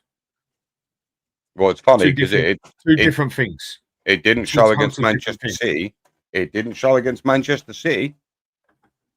Well, it showed yesterday. Match fit is when you can play 2 games a week sort of thing, yeah? He's not match fit in the aspects where he can handle 2 games a week yet. He's not played 2 games a week. Well, if he's played it in 7 days. Really? Well, that is what a week is, isn't it? Yeah, but come on. He's played a full 90 minutes and 7 days later he's played another game. Yeah, remember, he's got training in the middle as well. Now, I'm not giving him no excuses for yesterday. He was fucking diabolical as well. He was. But he's not match fit yet. Match fit and fit are 2 total different things, Ben. And I'm with you. But a 7-day break in between and him But looking perfectly match fit against Manchester City, I But find it's that not a a little break. bit sus. I get what you're saying. I do get what you're saying. It But sounds like an excuse, Dan. the 7 days ain't a break. You've still got training. And training can run you down to an extent as well. Yeah. But he was terrible yesterday as well. But I'm sure most people can see the fella is not match fit yet. Then why didn't he take off Bentancur? Because Bentancur was just as fucking bad, if not worse. Absolutely, and I won't advocate for anything different. I just feel like people have not jumped down Paulinho's throat as much as they've jumped down the rest of the squad. And quite honestly, and I genuinely mean this, from both Bentancur, do you know what? I actually feel like Bentancur was a little bit better than Paulinho. He had a couple fair of enough, moments. if that's how you feel. He had a couple of moments, but that was one of the worst. I felt like Paulinho was in no man's land for most of the damn game. You know, it was in that pocket where he was just ineffective against any form of attack. And he needs to. You can't, whether he's match fit or not. Again, I think that is a farce. I think it's got nothing to do with his fitness. I think he's played 90 minutes, had a wonderful game against Manchester City, and then had a 7-day holiday in between that. Ben, that You is not a can't. 7-day holiday. You still do training in the middle. How the I fuck is that a know. 7-day holiday? I know, but it's If still you know rest that, then you days. can't turn around. No, it's not. You can't then turn around and tell me that's a 7-day fucking holiday. A 7-day holiday is when you go lay on your back and do jack shit. You know what I'm getting at. I don't literally mean a sorry, holiday. I'm not. Right. Do players get injured in training? Of course. Then it's not a holiday. Right, fine. But regardless, it's still not going to be. You've still got X amount of rest days in between. Yeah. And training isn't just training isn't like a match. It's not full on for 90 minutes. You've got. But people still get injured. No, that's fine. But you've got lengthy warm ups. You've got different drills. You've got fitness training. You've got ball skill. Exactly. It's not like it's 100% go the entire time. So the intensity, I'm sure we don't actually know the intensity of the training. I mean, when Conte used to do it and Ange used to do it, some of the players used to say they felt physically sick afterwards. Yeah. So we don't really know yet how he does his training. But yeah, look, all I'm saying is I just don't think he's fully match fit yet. And I think that is a fucking excuse for a poor performance. I'm sorry. So we are absolutely going to have to agree to disagree because don't get me wrong. I'm sure there are elements of what you're saying that's there's some truth to, but overall, I just don't think it can be used as an excuse. I think he was absolutely shocking. He just didn't. He was poor. Yeah, and it's look. I see what you're saying. Yeah, it does sound like a bit of an excuse. Yeah, but I think there's like I said on it before you came on it. There's a thin line between a reason and an excuse. I just honestly don't think he's fully match fit yet. Yeah, but should have seen better than that. Fair enough. If he's not fully match fit, then maybe he shouldn't have even started. That's a very good point. I don't think he's fully match fit to go and play 2 games in 7 days. But then you do. So what we're going to have to do with that one, like I say, we're just going to have to call it quits on that one because I disagree with you on that one. But I can't prove it in any way, and neither can you. So we're just going to have to agree to disagree on that one, isn't it? Yeah, I mean, or I won't. One of the two. No, that's fine by me. We just agree to disagree on that because we just see that one in different ways. And at the end of the day, we can argue black is white all day long. And with that one, it comes down to different opinions in this one. Yeah, no, that's fair. I mean, and Sam, five at the back don't mean shit. Seriously? So you're saying if we wouldn't have played 5 at the back, we couldn't have doubled up on Semenya easier? Again, mate, it's a different opinion. You might not like 5 at the back. I do, because it gives you more stability. But the way we were playing, we was getting dominated down that side. Porro needed help. With that, you need another man to give him help, basically. And for me, it's safer doing that with 3 when you got 3 centre backs than you got 2 centre backs. Call it another personal opinion, fella. And make no mistake, they were peppering us as well. Completely. Doing us in midfield because their attacking midfielder kept coming back to make it 3 at the back, and we just got stuck with 2 at the back again. That's how you get dominated in midfield. It was shocking. We just couldn't get out yesterday. But I will say this much: the more I think about it, you can't excuse the level of performance from the players. But I genuinely think the main reason why we lost, I think Thomas, I really do think this one might solely be on, not solely, but might heavily be on Thomas Frank and the way he's set up. It just, yeah. I think he got outmanaged yesterday, but the players were just as bad as well. I don't think any of us want to admit that, though. Let's be honest. I don't think we want to admit it, do we? Well, no. Some people don't want to admit it. I'll say it how it is. Frank got outdone yesterday and outmanaged, and the team got absolutely fucking cooked. It is what it is. We can all big up the big games and whatever, like the previous two, and say, yeah, it's great and everything. But then people will turn around and say, yeah, but it's the third game, it's going to happen. Totally understand that. But I'm going to treat him the same way that I treat Ange and every other manager. And at the end of the season, I will make a proper judgment on him of what I believe, same as everyone else will. And you're going to have different opinions, but I will also judge him on the games as well. And if people want me and others and players and managers want sunshine blown up their ass because they had a good game, as far as I'm concerned, they got to take the fucking bullshit when it comes to a bad game. You can't have it both ways. No, and I fully agree. Do you know what is really weird? During that game, and I think me and you had a little conversation at half time. It's funny. We were 1-0 down in that first half. I sat there during half time and I thought to myself, I'm actually excited at the fact that we're 1-0 down. And my reasons for that was I wanted to see how Thomas Frank would react. Now, I'm going to be honest, he didn't pass that test for me initially. But I'll tell you one thing, I'm very excited about our next game because I want to see how he makes that team bounce back. I want to see if he's learned from his mistakes because I think we're going to get a similar game against, who is it, West Ham? Hang on a second. 6-yard box. Just something to say. Here we go. All our players are crap now. No. I said they played shit yesterday. And I do think a couple of our players are crap. Yeah. But clueless, no context in the fact that Bournemouth made us look poor. It happens. Yeah. But then you got to give reasons to it, mate.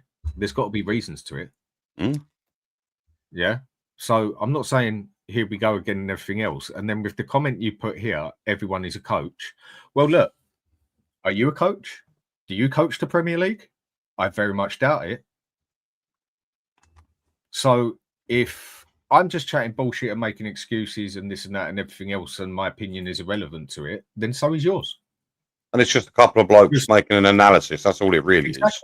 So because I'm not a coach or whatever else, so my opinion is invalid, then your opinion's invalid as well. So where do we go from there? Because all you can do is watch a game and then dissect it each and every way. And obviously people see it different. So if you're going to make comments like that, fella, then you're pretty irrelevant as well. You're entitled to your opinion. I'm entitled to mine. Anyone on here is entitled to their opinion. That's the way I do a show. But don't start going on about everyone is a coach and this and that and everything else and grilling it for it when you're probably just an armchair supporter yourself, or you might go to a game, but you ain't a coach of the Premier League either, fella. So, and yesterday, bar two players, they was all shit. So where do we go from there then? Anyway, Ben, go on. I've lost my train of thought now. Wonderful. Sorry. And we didn't get a shot until the second half either when they had 17 shots. That is how shit we were yesterday. Do you know what? What was the overall stats for the game? I don't think I looked at the end. Do we know what the overall stats were? We had more possession. I know that much. I haven't looked at them. I can bring them up, yeah. 62, I think. Something like that. But then at the end of the day, what is possession when you do fuck all with it? Look at Manchester City the following week. Didn't they have more the previous week? Didn't they have more possession than we did in that game? I'm sure they did. And we still ended against up. City? Yes. Yes. Okay. Well, yeah, exactly. Possession doesn't mean shit. It's funny in the modern game these days. It feels like the less possession you have, the more likely you are to win. Have you noticed that a lot of the games we seem to win, our possession stats aren't what they used to be? But under Ange, they're usually quite high. I've just always noticed that with Tottenham, whenever our possession has been through the roof, we've never really won the game. You know what? That's a fair point, but I don't think that's a reason as such. But no, of course not. For me, possession isn't everything. Because many a time with Ange, we had all the possession in the world, but did sweet FA with it as well. I mean, and Lynn just asked me here, Dan, do you think Porro would be better playing on the left wing because he isn't so too bad going forward? He's a wing back for me, right hand side. I said last year I would try putting him on the right wing basically, because he's probably our only person who can cross the ball, bar Kudus now, and I would have tried him up on the right wing last season, but now. Again, it's going to depend what formations we use and everything. These are wing backs. Udogie and Porro are made for a Conte style of football. And this is where I feel some people don't see the difference, and this isn't you, Lynn, between a wing back and a full back. They're two total different things. Udogie and Porro are not full backs. They're wing backs. Porro can't defend for shit. Udogie ain't good at it. Why? Because they're not defensive players. But with what you were saying about the possession and that, where does the possession come into the game, Ben, if you don't do nothing with it, mate?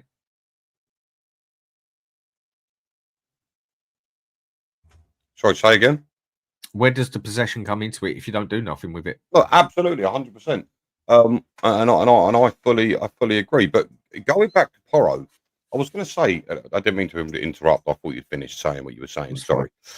Bloody, it's a nightmare sometimes. So it's funny because for me personally, I mean, Porro was one of the absolute worst culprits yesterday. But I feel like because of the performances he usually gives, I'm not as mad at him as I think a lot of people seem to be. Because, as I said previously, this performance that we saw from him, and it was so bad, may I just say, you even saw one instance where Vicario had to pull him aside and say he keeps making the same run and you're not tracking it. I don't know if you noticed that yesterday. And again, that hole sort of closed up after that. But the level of performance he put in yesterday, I find it really difficult to get too mad at him because you don't see that level from him too often. And I know he's not the greatest defender in the world. I think we've made that abundantly clear. I think he makes it clear. But like I said, I do feel like he is capable. So for me, I'm not going to blast Porro too much because he usually gives a 7 out of 10 every week. You know what I'm saying? So I almost want to let. But so when he has a terrible game, you've got to do it as well. I mean, Kudus, what way do you mean this one? Yes, people are going over the top. It was crap, but we move on. Now, I agree with that one. But so what do? Do you just forget the game? It was a shit game. It's irrelevant. Okay, and get on to the next bit. Again, if people want to sit here and talk about how great a game was, then you've got to sit here and talk about how poor a game was as well. You've got to pick out the problems. That's what a manager would do. I mean, the way Ferguson used to do it, and I've read both his books and a couple of the players as well, when they won games 5-1, the first thing they used to do was not get a well done. They got the fucking bollocking of their lives because they conceded a goal and not even told well done. Because you've got to dissect the problems. If you don't fix the problems, if you don't talk about the bad stuff as well, how you can fix it.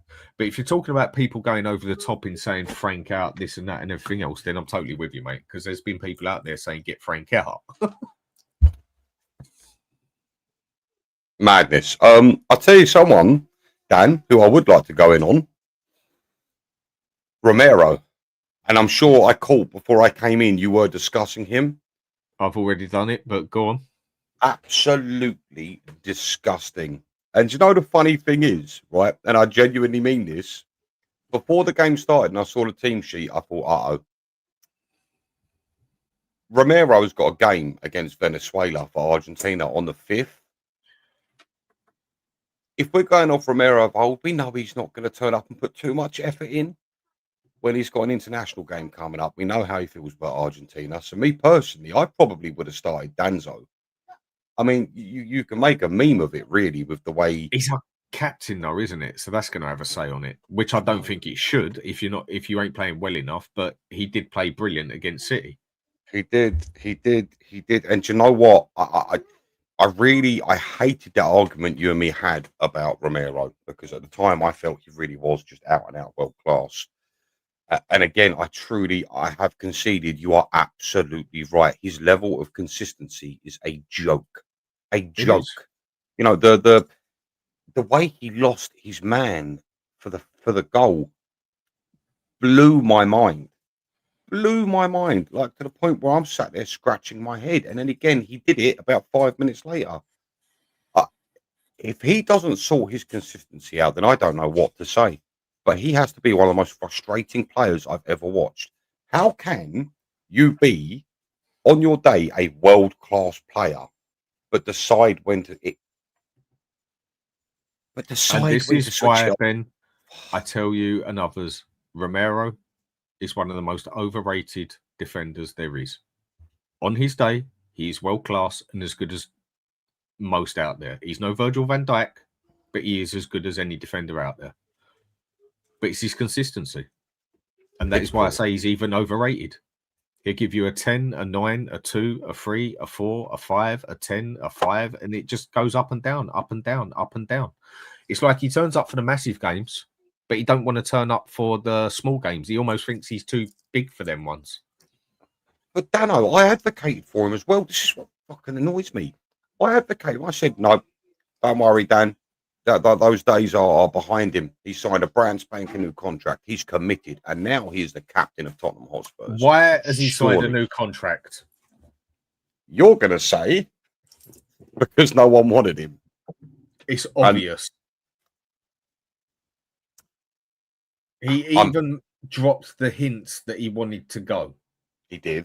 The Spain thing, he did. Right. So why did he sign a new contract? Because no one's going to come in and pay 70 million for him. We ain't going to let him go for less than 60 million, basically.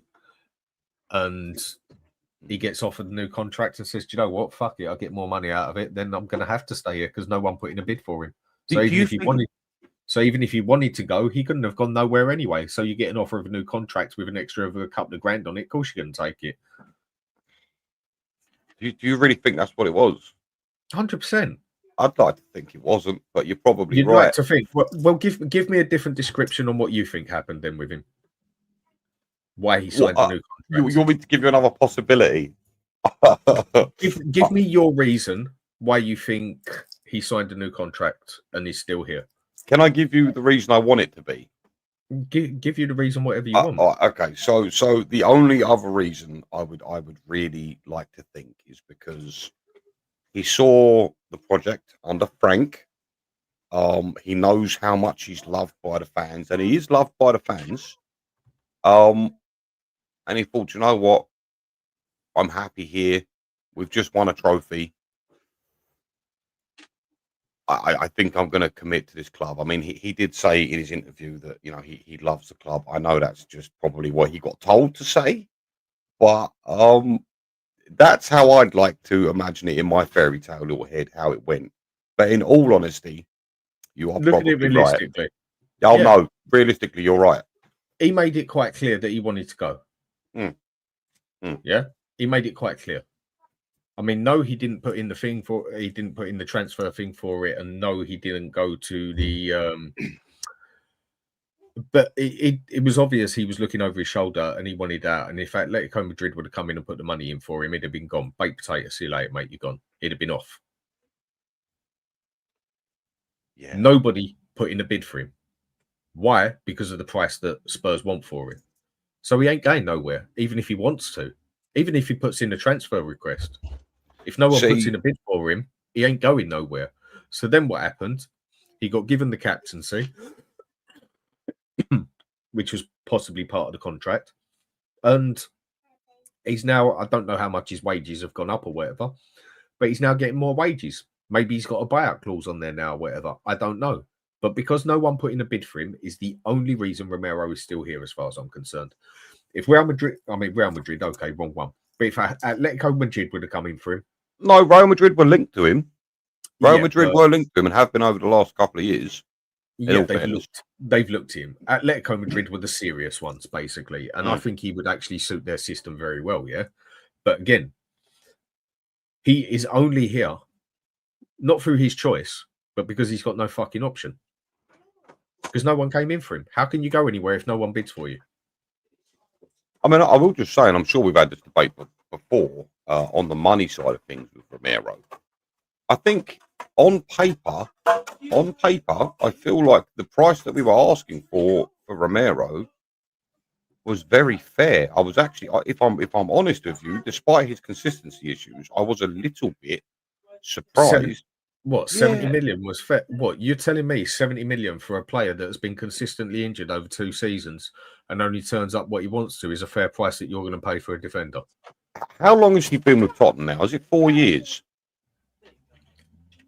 Let me just check. It's about 4 years, I'd say. Right, okay, because I wanted to make my point with Romero that I feel like his consistency issues actually only crept in 2 seasons ago. I feel like that was when his inconsistency issues crept in.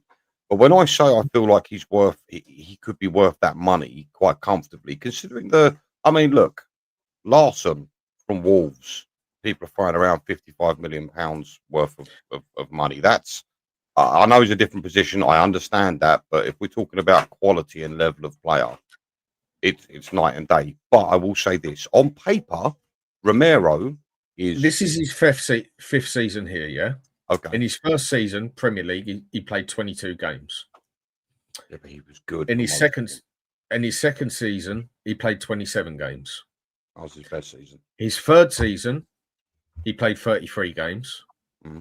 And this season, last season, he played 18 games. Okay. So there was definitely some consistency out there playing in 24. There's an injury issue there, definitely. In the 33 games. But again, a very inconsistent player. Are you really willing to go and spend? I mean, now, don't get me wrong, winning the World Cup and everything is as big as it gets, yeah? But are you really willing to go and pay 70 million on a player that last season was extremely injury prone for the past 3 years at Spurs, has been very, very up and down, and when he chooses to turn up for a game? Are you really going to spunk 70 million on that?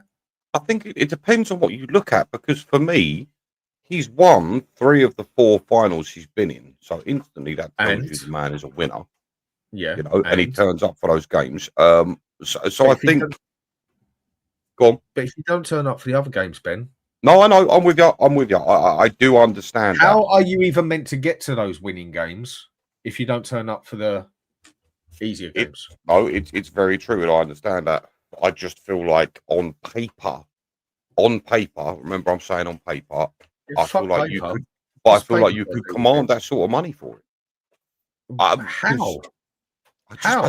I just feel like that's what you could command. I feel like in today's world, you give me reasons, Ben. Yeah, I don't want. That's just how you see it. If you see it like that, then you got to give me reasons why.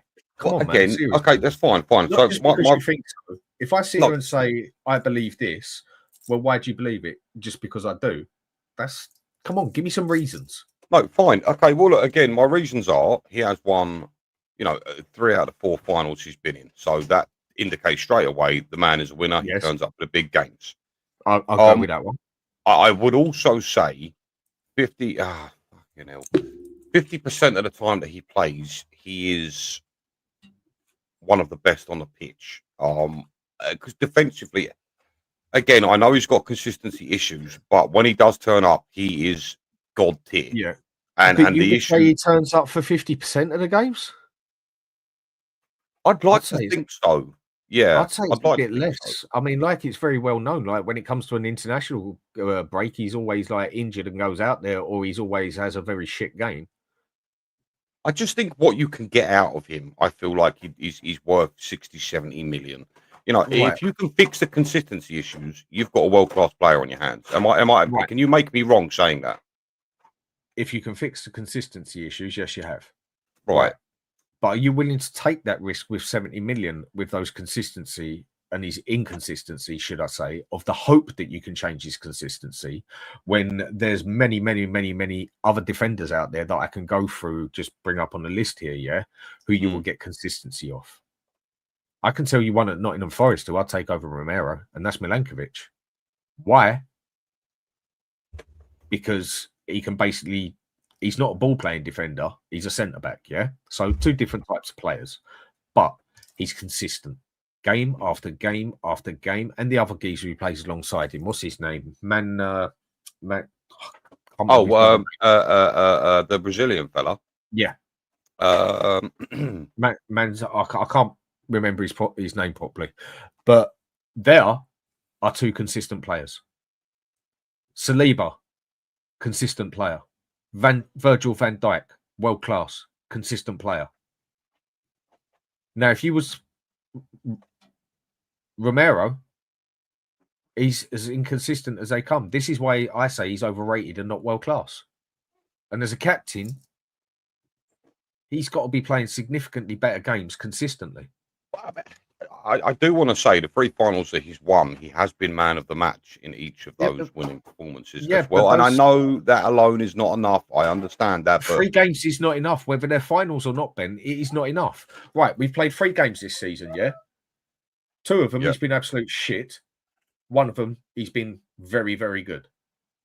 Yeah.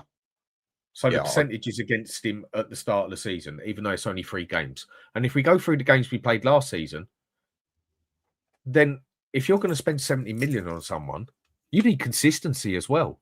Why? Okay, if he is that good, then yeah. If Romero is a world-class player and that good, yeah, and worth the money, why did nobody put a bid in for him?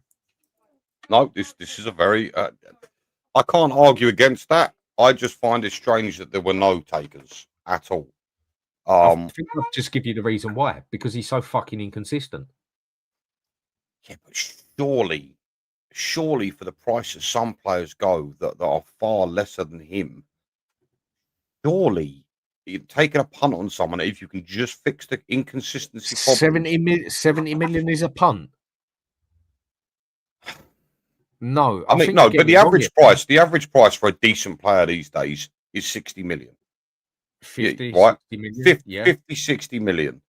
For a player that could be considered world class, should he sort his consistency issues out? Because world class is a big fucking word, a big word. And a lot of these players that go for 60 million aren't world class. And he's not world class. He has world class games. No, but if you could take the inconsistency out of his game, which I don't feel was an impossible thing to do, then you've got a world class player in your hand. Right. So you are willing to risk 70 million on a player that you think you could maybe be more consistent, or would you willing to be pay 70 million on a player that you can play as blatantly seen for 3 seasons that he's played consistently? I mean, fucking hell, this ain't just playing poker, mate. Oh, I hear you. I think you're clutching at straws with him, if I'm going to be honest, Ben. I think you're trying to defend him. Yeah, I'm starting to think that in my own head, actually, mate, to be honest with you, Dally boy. Do you know what it is? It's because when I think of Romero, I think of the best games. And I think to myself, I never used to like defending in football, I'll be honest, and I'm sure there are a lot of people out there that are the same. But Romero made me fall in love with defending. That's how good Romero can be. Hang on a sec, yeah? Rude Boy Sound. Danny, why are you saying it's too early to blame Frank? You obviously haven't watched the whole show, mate. It's not about the blame. His reputation is he's flexible and adaptable, and he was woeful. No counter to what Bournemouth did. Mate, go back to the start of the show and listen to it. I have absolutely grilled him as much as I grilled the players because he did not adapt to that game and he got outmanaged. And if anything, it is on him, that loss. Because really he didn't adapt in the game. So I haven't said it's too early to blame Frank. I said it's too early to judge him overall. Judge him totally at the end of the season. But I will still judge him game by game. And yesterday, he fucked up in a big, bad way. Same as the players. So seriously, fella, I get what you're saying if you've only just jumped on and seen us talking and that, yeah? Go back to the start and listen to what I said about him. I have not given Frank a pass here and said that it's too early to blame Frank. That is what quite a few other people have said. So anyway, carry on. Sorry. Yeah, I think with Romero, God damn it, I'm gonna have to concede because at the end of the day, it is about consistency. But like I say, when I speak about him, I think about the best of Romero and what one hell of a player he can be and what he's been. So then that's why. Go go on. on. No, No, that's why but then for me, I feel like I'm sitting here defending him because yeah, but you know, then I can sit here and tell you how much of a fucking inconsistent player he's been. and we'd both be right. That's the worst thing. Right, but what is he more? Would you see more out of him? Do you see him more as a world-class player, like the 8s and the 10s, or do you see him play more 4, 5, and 6? I'm starting to see more 4, 5, and 6. There you go. So why would you spunk 70 million up the wall on a fucking inconsistent player like that, who people call world-class and can have world-class performances, but majority of the time inconsistent and doesn't give what a so-called world-class player could? Are you really willing to spunk 70 million up the wall for that? If he was that good, then someone would have put in a bid for him. Yeah, maybe you're right. Maybe you're right. Yeah, I could be thinking more of my heart than my head here. You're going by what you've seen, basically, yeah? I And you have am. seen him play world class, same as me. But then consistently, we have seen him be inconsistent. You can't just go by 1 or 2 games. That's like judging Richie now, saying over the past 2-3 games, he's been fucking good. But yesterday, he was absolutely fucking shit. I don't think. And if we want to go through since Richie's been here, he's been shit or injured. Yeah, but I don't think you can compare the two. I don't think it's a similar situation because I've seen so much from Romero over the 4 years, whereas Richie, it's been really, really far and few between. So I feel like it's a bit harsh with that comparison at the very least. But no, look, listen, I'll sit here and I will concede, mate. Maybe you're right. I just, for me, it's really difficult. Again, my argument for him is he made me fall in love with defending. I've seen him give 10 out of 10 performances. You know, he's got 3 man of the matches when it's, you know, he's got man of the match in every final he won. So it's really difficult. But again, I think you are right. It does boil down to consistency. And that really and truly is what matters. Because what is a world class player worth when he's only turning up 10 games a season? Consistency is everything in football. That is what you need. And that is one thing Spurs have severely lacked over the years. I mean, over Ange, no consistency whatsoever. Yeah, and at the moment, we can't really talk about consistency yet until we get into about 10 games. But we should have had that game yesterday, and I think people expected it. It's like I said to you, on his day, Romero is world class, but he don't have enough days to be a world class player. This is why I say he's overrated. I mean, Lee, I'd love to answer this one, mate, but I can't. How comes we consistency lose every match before an international duty? I don't fucking know, mate. I seriously don't know. And go get Semenya. Yep, I'd do that as well. And Lynn saying Romero looks better because he isn't exposed when playing for Argentina, and at Spurs he will expose more. Yeah, because less quality Spurs have. Yes, I totally get that. So maybe you're saying he looks world class because when he's around better players, but when he should be standing out if he's a world class player and our captain, he don't. He nearly cost us goals yesterday as well, like he did in the first game. Yes. I mean, come on, let's come off the Romero thing at the end of the day. Yeah, I ain't going to back down from that. Yeah, he's too inconsistent. So another player that everyone's been bigging up. I mean, I can't really grill Kudus yesterday. He had a bad game, but I think that was more down to just where he got man marked out of the game. Yeah, Papa Sarr, another player that a lot of supporters have now started all of a sudden bigging him up like he's a quality player and everything. I thought he had a fucking awful game. Damn you, Dan. Why are you picking on the players I love? Why? Well, at the end of the day, you just got to be realistic. Whether you love them or not, you just got to be realistic, yeah? And Sarr has never been a consistently good player. He's had good games, past 3 games, bar the last one. He's been very good. But in general, when has he ever really stood out? Bar a game here or there or scoring a goal here or there. He's never been a consistent player either.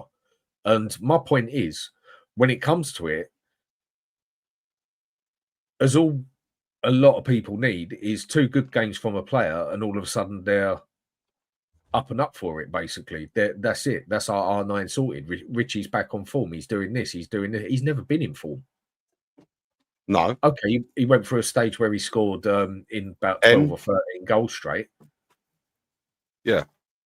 I think it was 10 straight, wasn't it, for Richie? I think it was about 12, if I remember right, but I'm not Was exactly sure.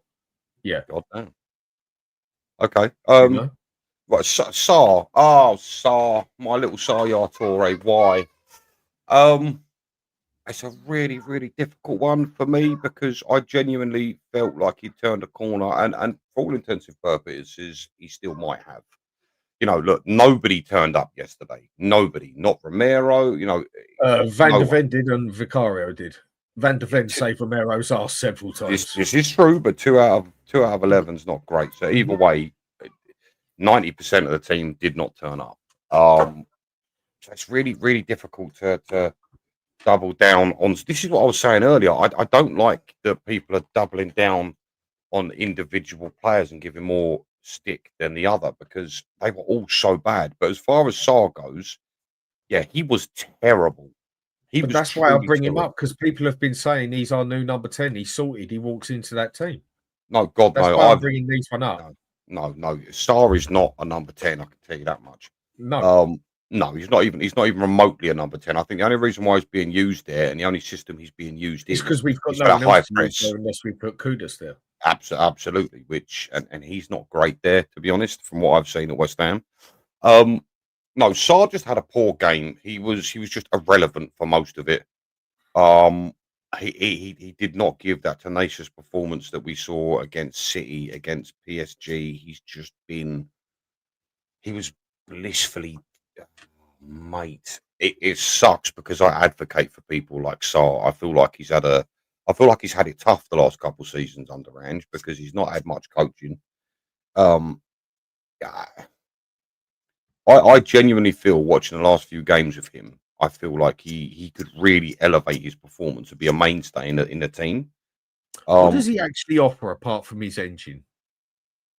Right, okay. So I've heard people say he can't pass. There's so many things he can't do. No, that's fine. Passing ain't good. It's not terrible, but it ain't No, it's good. not. No, it's just it's very. I would say with Sar, he's passing. I'd say okay. 60% of the time it comes off, 40% of the time it doesn't. Whether you deem that as good or not, I don't know. I'd put it the other way around. Really? Yeah, I'd say he's okay at passing. Okay, fine. No, with Sar, look, I feel like someone like Sar is invaluable to any football team on the planet, and I tell you why. You always need. Well, I say always. There are so many games that you need an engine man in, Yes. and that is something that Sar certain games definitely. I mean, I feel like he's fantastic at pressing. He has an engine. He just does not run out of steam. He's just like Pedro Porro. Dare I say, Pedro Porro actually has a better engine than Sar, by the way, in my opinion. Because good God, that man can run. But no, so Sar, he's an engine man. He's fantastic at intercepting. He's fantastic at holding pressure. He's not good at intercepting. He is very good at intercepting. No. He's not good at intercepting. I mean, like Lee just said, I think he's put it right. Sar's engine is his asset. He does know his asset. It is his asset. It is his engine. Yes. But technically, he ain't got the ability. And yeah, at times, Sar can be a very, very useful player. But I think you used the wrong words.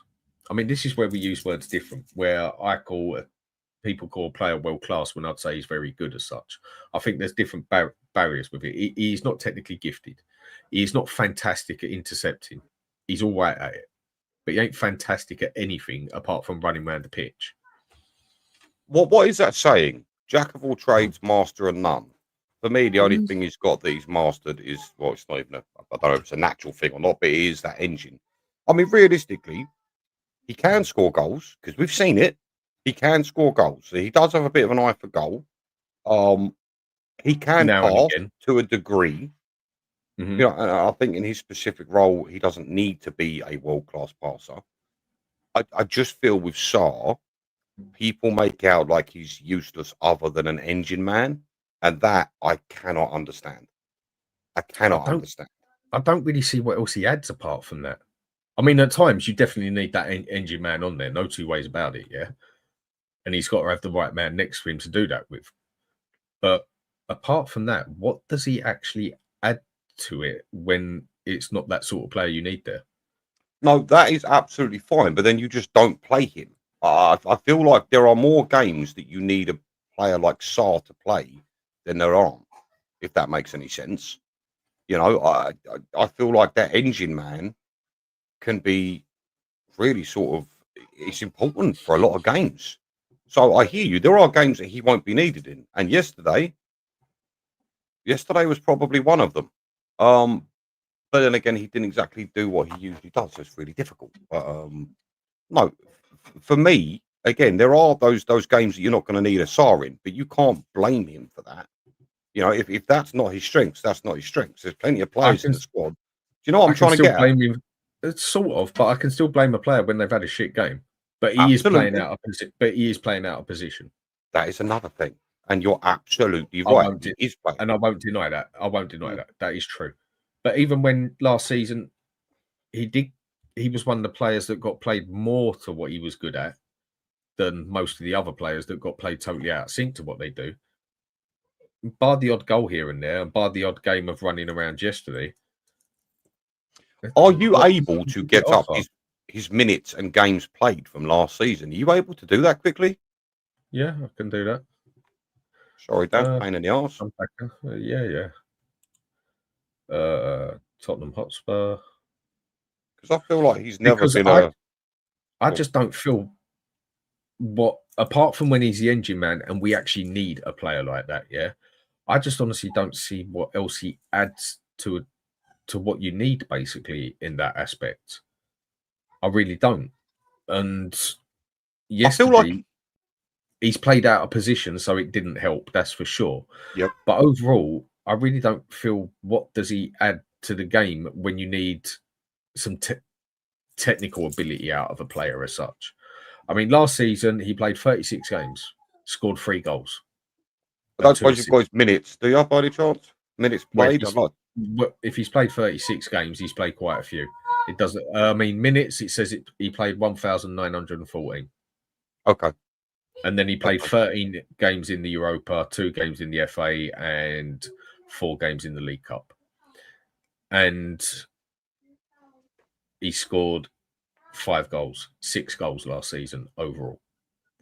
What else does he really add apart from being the engine man? And sometimes you do need that. I totally understand that, Ben. But do you know what? The way I look at Sarr is he's an all-rounder player. Like I said, jack of all trades, master of none. I feel like he's an all-round player, but obviously his speciality is being that engine man. I just don't think he's as bad as people make out. I really, truly don't. And I feel like he's going to get better. I don't think he's as good as people have made out over the past couple of days, like they have with Richie, and like people are still defending Richie. Yeah, that blows my mind. But give Richie all the service you want, and he'll still fuck it up left, right, and centre. Because the only one who shoots worse than him is fucking Werner. Why do you think he's never scored more than 13, 14 goals in the season? Was his best one? When has he been consistent for us, even when he has been fit? It took him something like 50 games to score more than 4 goals. And I understand that, Dan, but look at Richie compared to Sarr in his last 3 games, for instance, right? 2 totally different players, though. I mean, Richie's been brilliant past 2, apart from the last game. Yes, but overall, again, fans will turn around and say all of a sudden, after 2 games, that the player is fucking excellent. What? Because of 2 good games? I can understand that, Dan, but at the very same time, if you look at Richie's actual performances over the last 3 games, he hasn't got higher than a 7 in my books, anyway. I know he got those 2 minutes, and I said the minutes he played. Okay. Yeah. For me, Richie's not gone past a 7 in level of performance. Like his overall performance in all 3 games has not been great. He had a few moments, and that's it. That's probably what's bumped him up to looking so great. You know, he I mean, scored with a a couple of nice striker, goals. But with Sarr, Dan, you have to admit, Mhm. the games we've seen him in, he's been an 8 or a 9. You know, he's influenced the games Mhm. massively, whereas Right. Richie hasn't. So I can understand the hype for Sarr. So, because a striker, I mean, for me, a striker and a goalkeeper are the only two players that can be irrelevant to a game for 80 minutes, 89 minutes. As long as they do their job when it comes to saving that shot or scoring that goal, when it matters, that's when they need to be there, yeah? Blatantly when they need to be there. I disagree Apart with from that, that. you can let it go. Well, goalkeeper, what's he meant to do except stop the shot, basically? Goalkeeper, fine, but striker in our formation and our system, I feel like a striker cannot go missing for 90 minutes in the way that So we play football. so basically you're saying you want an advanced striker who Absolutely.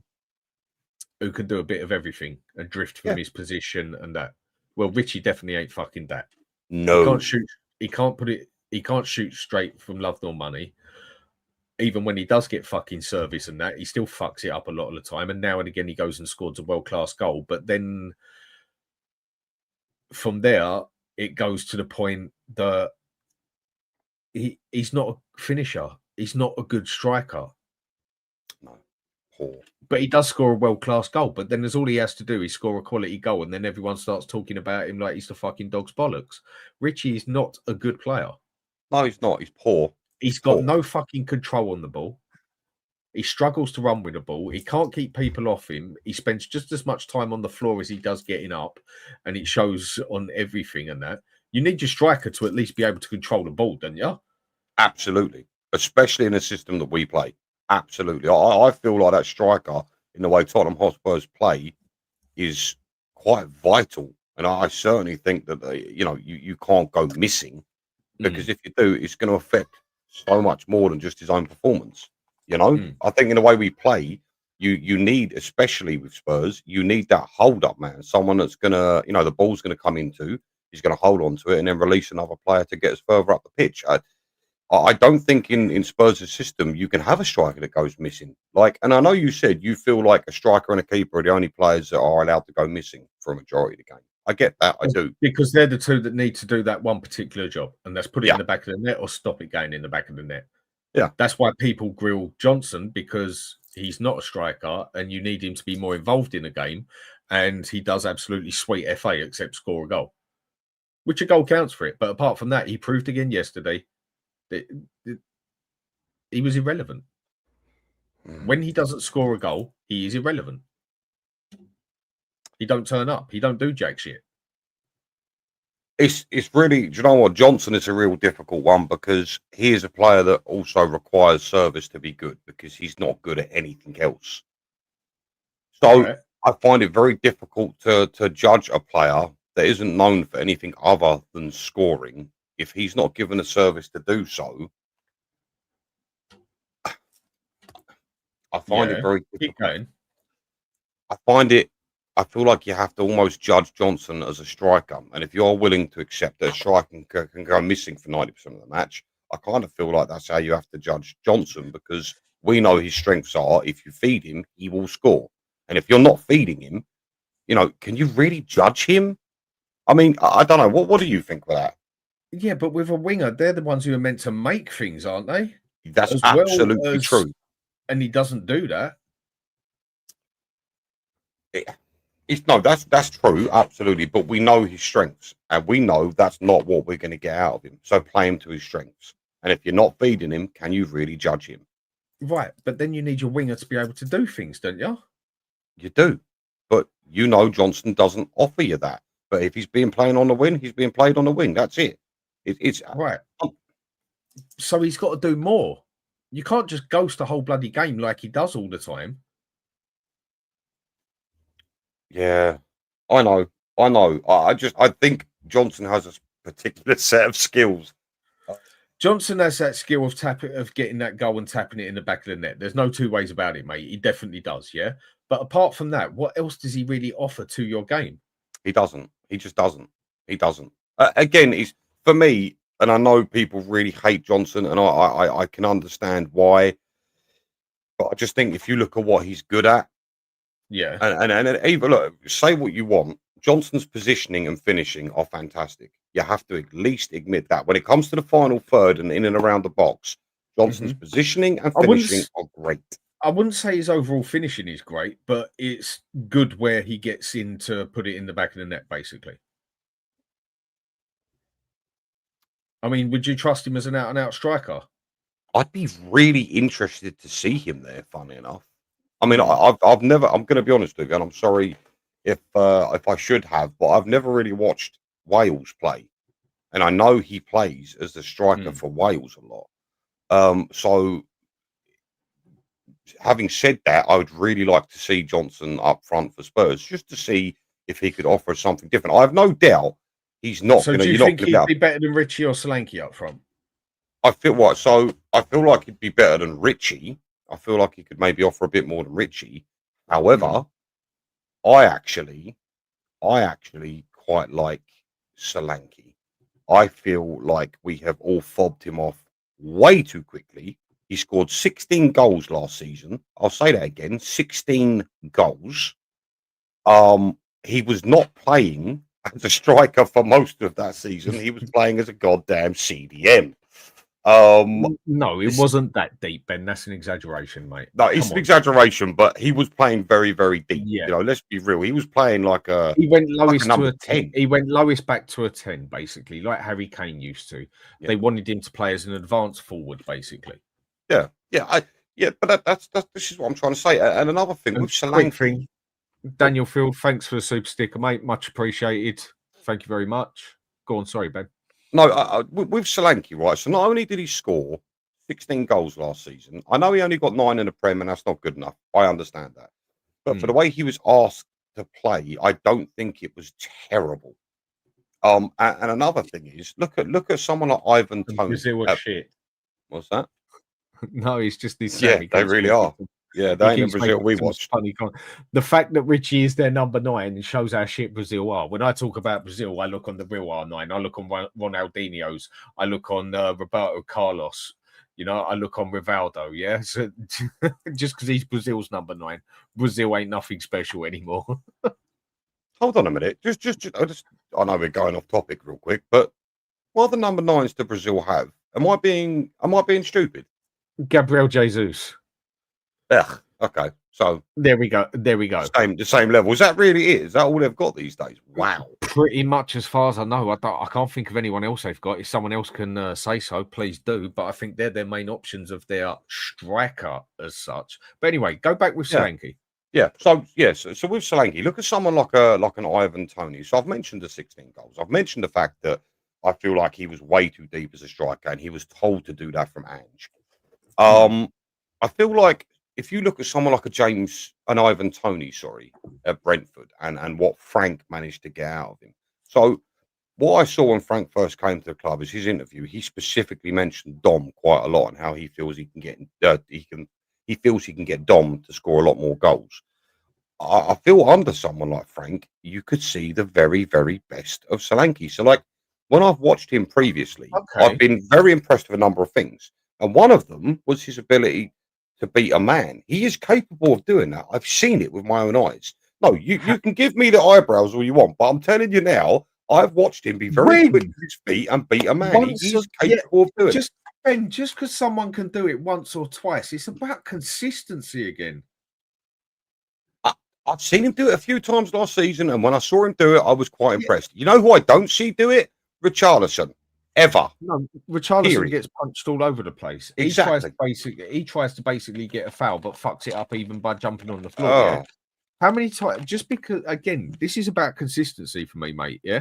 When you see, just because you see a player do it a couple of times, well, you need to now see him do it consistently. I'm saying he's capable, is what I'm trying to say. He's capable of that. And listen, who are you going to trust when the ball comes into it more? Richie or Solanke? It's going to be Solanke. It has to be. I mean, look at that goal. Hold on. Look at that goal at Liverpool. He held off Van Dijk and managed to lay off Bergvall for the I goal that think won that us the game. I think they're both as bad as each other. And then when I you feel actually look at it, that's if you want to go by Solanke, give me 2 good seasons he's had, 2 solid seasons in his entire career. I can only give you the one. There But you know what? Hold up. How Hold on. Are long's he you been telling playing me? for? Are you How long's telling he been me? playing for? Hold on. Are you telling me that there aren't such things as late bloomers in football? Are you Oh, telling me that? come on, man. No. Are you hitting hopes here, Ben? I J- think you're J- hoping. no. Jamie Vardy. When did Jamie Vardy get good? Jamie When he's about Vardy. 25, if I I'd have remember said right. 26. Yeah, and look at what Jamie Vardy went and done, and Solanke's only ever Absolutely. scored That's 19 fine. goals once in his entire career. That's fine. But Solanke came off the back of a fantastic season at Bournemouth, a truly fantastic season at Bournemouth, Yeah, into a Tottenham team. And yeah. also I want to mention this, who just got rid of Harry Kane. So that's a horrendous Mhm. burden as is. But it's come into a where you know you're going to get judged, because if you're not as good as that player, you're No not good. one, no matter how much we want it, we ain't going to get a striker like Harry Kane again. Yeah, Absolutely Harry not. Kane is a world class player. No. Yeah, and I So it's think going to that's be one thing. I think that's one thing where I can agree with you, where it is hard for any striker to come in here because it is going to get looked upon like, yeah, but Harry Kane sort of thing. So that one, I'll step back and give you that. Yeah, but apart from one season in his entire career, all right. when has he actually been good? Well, I this is forgot. I forgot. He's been good in the Championship a few times, but no. that's when people say they should be in the Championship because they're not good enough for the fucking Premier League. Fine. Okay, so I can give you the one season. Okay, so as I was saying, he came to Tottenham off the back of that amazing season and was asked to play under a lot of pressure, I might say, because of Harry Kane. Was asked to play in a system that did not suit him. He was asked to play so much deeper. He was asked to collect the ball. He was asked to Okay. defend. He was not.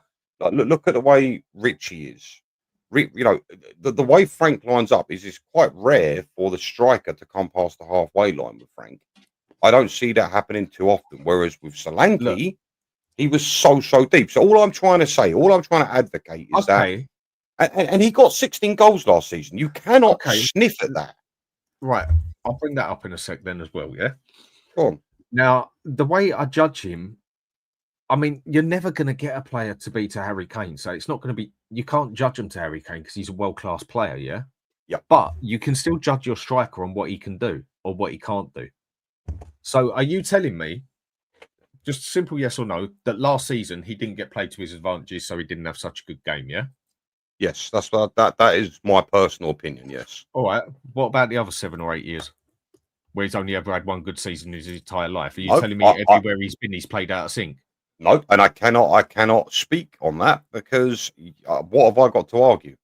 Exactly. He was poor So up until. until one season. But do you So not feel where do you like go with that then? Come on, look, no. Out of his entire season, he's had one good season out of his entire career. So are you telling me that everywhere else he went, he got played out of sync and it weren't to his advantages? no, I'm not saying that at all. I'm not. So I then believe how there can is you such a tell thing as me? a late bloomer, but Yeah, no, so how can you tell me in any means or manner he's been a good player I through think his any career? player that's capable of scoring 19 goals in a Premier League season for a considered lower team such as Bournemouth, I think is quite impressive. And like I say, I feel like he's had a hard go of it because he's come into Tottenham and he's been asked to play a way that he was not playing at Bournemouth. You know, he Mhm. wasn't really an out and out striker, was he? So, and he still managed to pump Yes, 16 goals, which I don't think's terrible by any means. And it's his first season as well. Can I also add? Sometimes it takes players 6 months a year to Ben, adapt. I hate to put it like this, mate, yeah, but do you want Spurs to do better?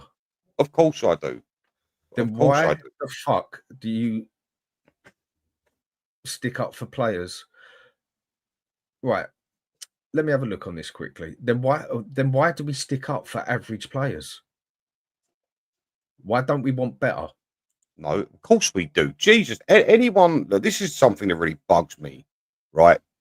Spurs fans, you know, try and make light out of a dark situation because we don't bring in top quality players. No, we So don't. I'll we've go with that. right. So you know, and Spurs fans get berated by our own fucking fans, which really pisses me off. That you're defending these players. Yeah, but what else have we got? What are we going to do? Piss and Right. moan. So Levy brings in £100 million players. What do you want the So fan base to do? So what? So you just want the fan base to accept the crap we got then because we've got nothing else to look at? And we're supposed to do what exactly? This is something that comes up 24/7. What are we supposed to do as fans? So look at it this way then, Ben. Yeah, we want better. We want better players. Yeah, we all do. Yeah. Okay, so we go and stick 40 million up the spunk 40 million up the wall on Archie Gray, 45 million on Tell. Mm. Okay, that's all we've been given, so we'll accept them and say they're good then. Right. That's the point I'm making. Do you? Are you now going to tell me Tell is a good player because no, he's God no, don't. Right. Don't. So how can we then go and say, okay, we've only been given these players, so we have to deal with what we've got, which we do, but we have to say they're now good players because it's all we've got. That's I feel like it's a lot of copium from the fans, and I feel like they get berated for it. That's the better way. Yeah, that's the better way to put it.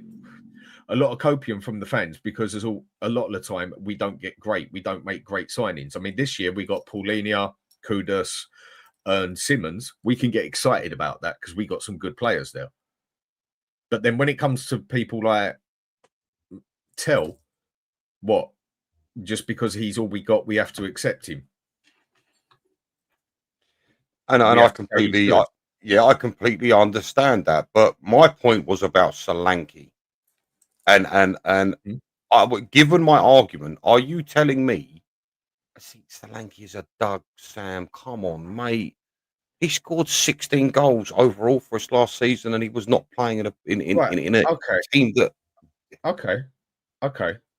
Let's go with that then, yeah? I'll tell you what, I'll do you a little bet here and now. Do you want me to take this apart? Do you want me to take this apart?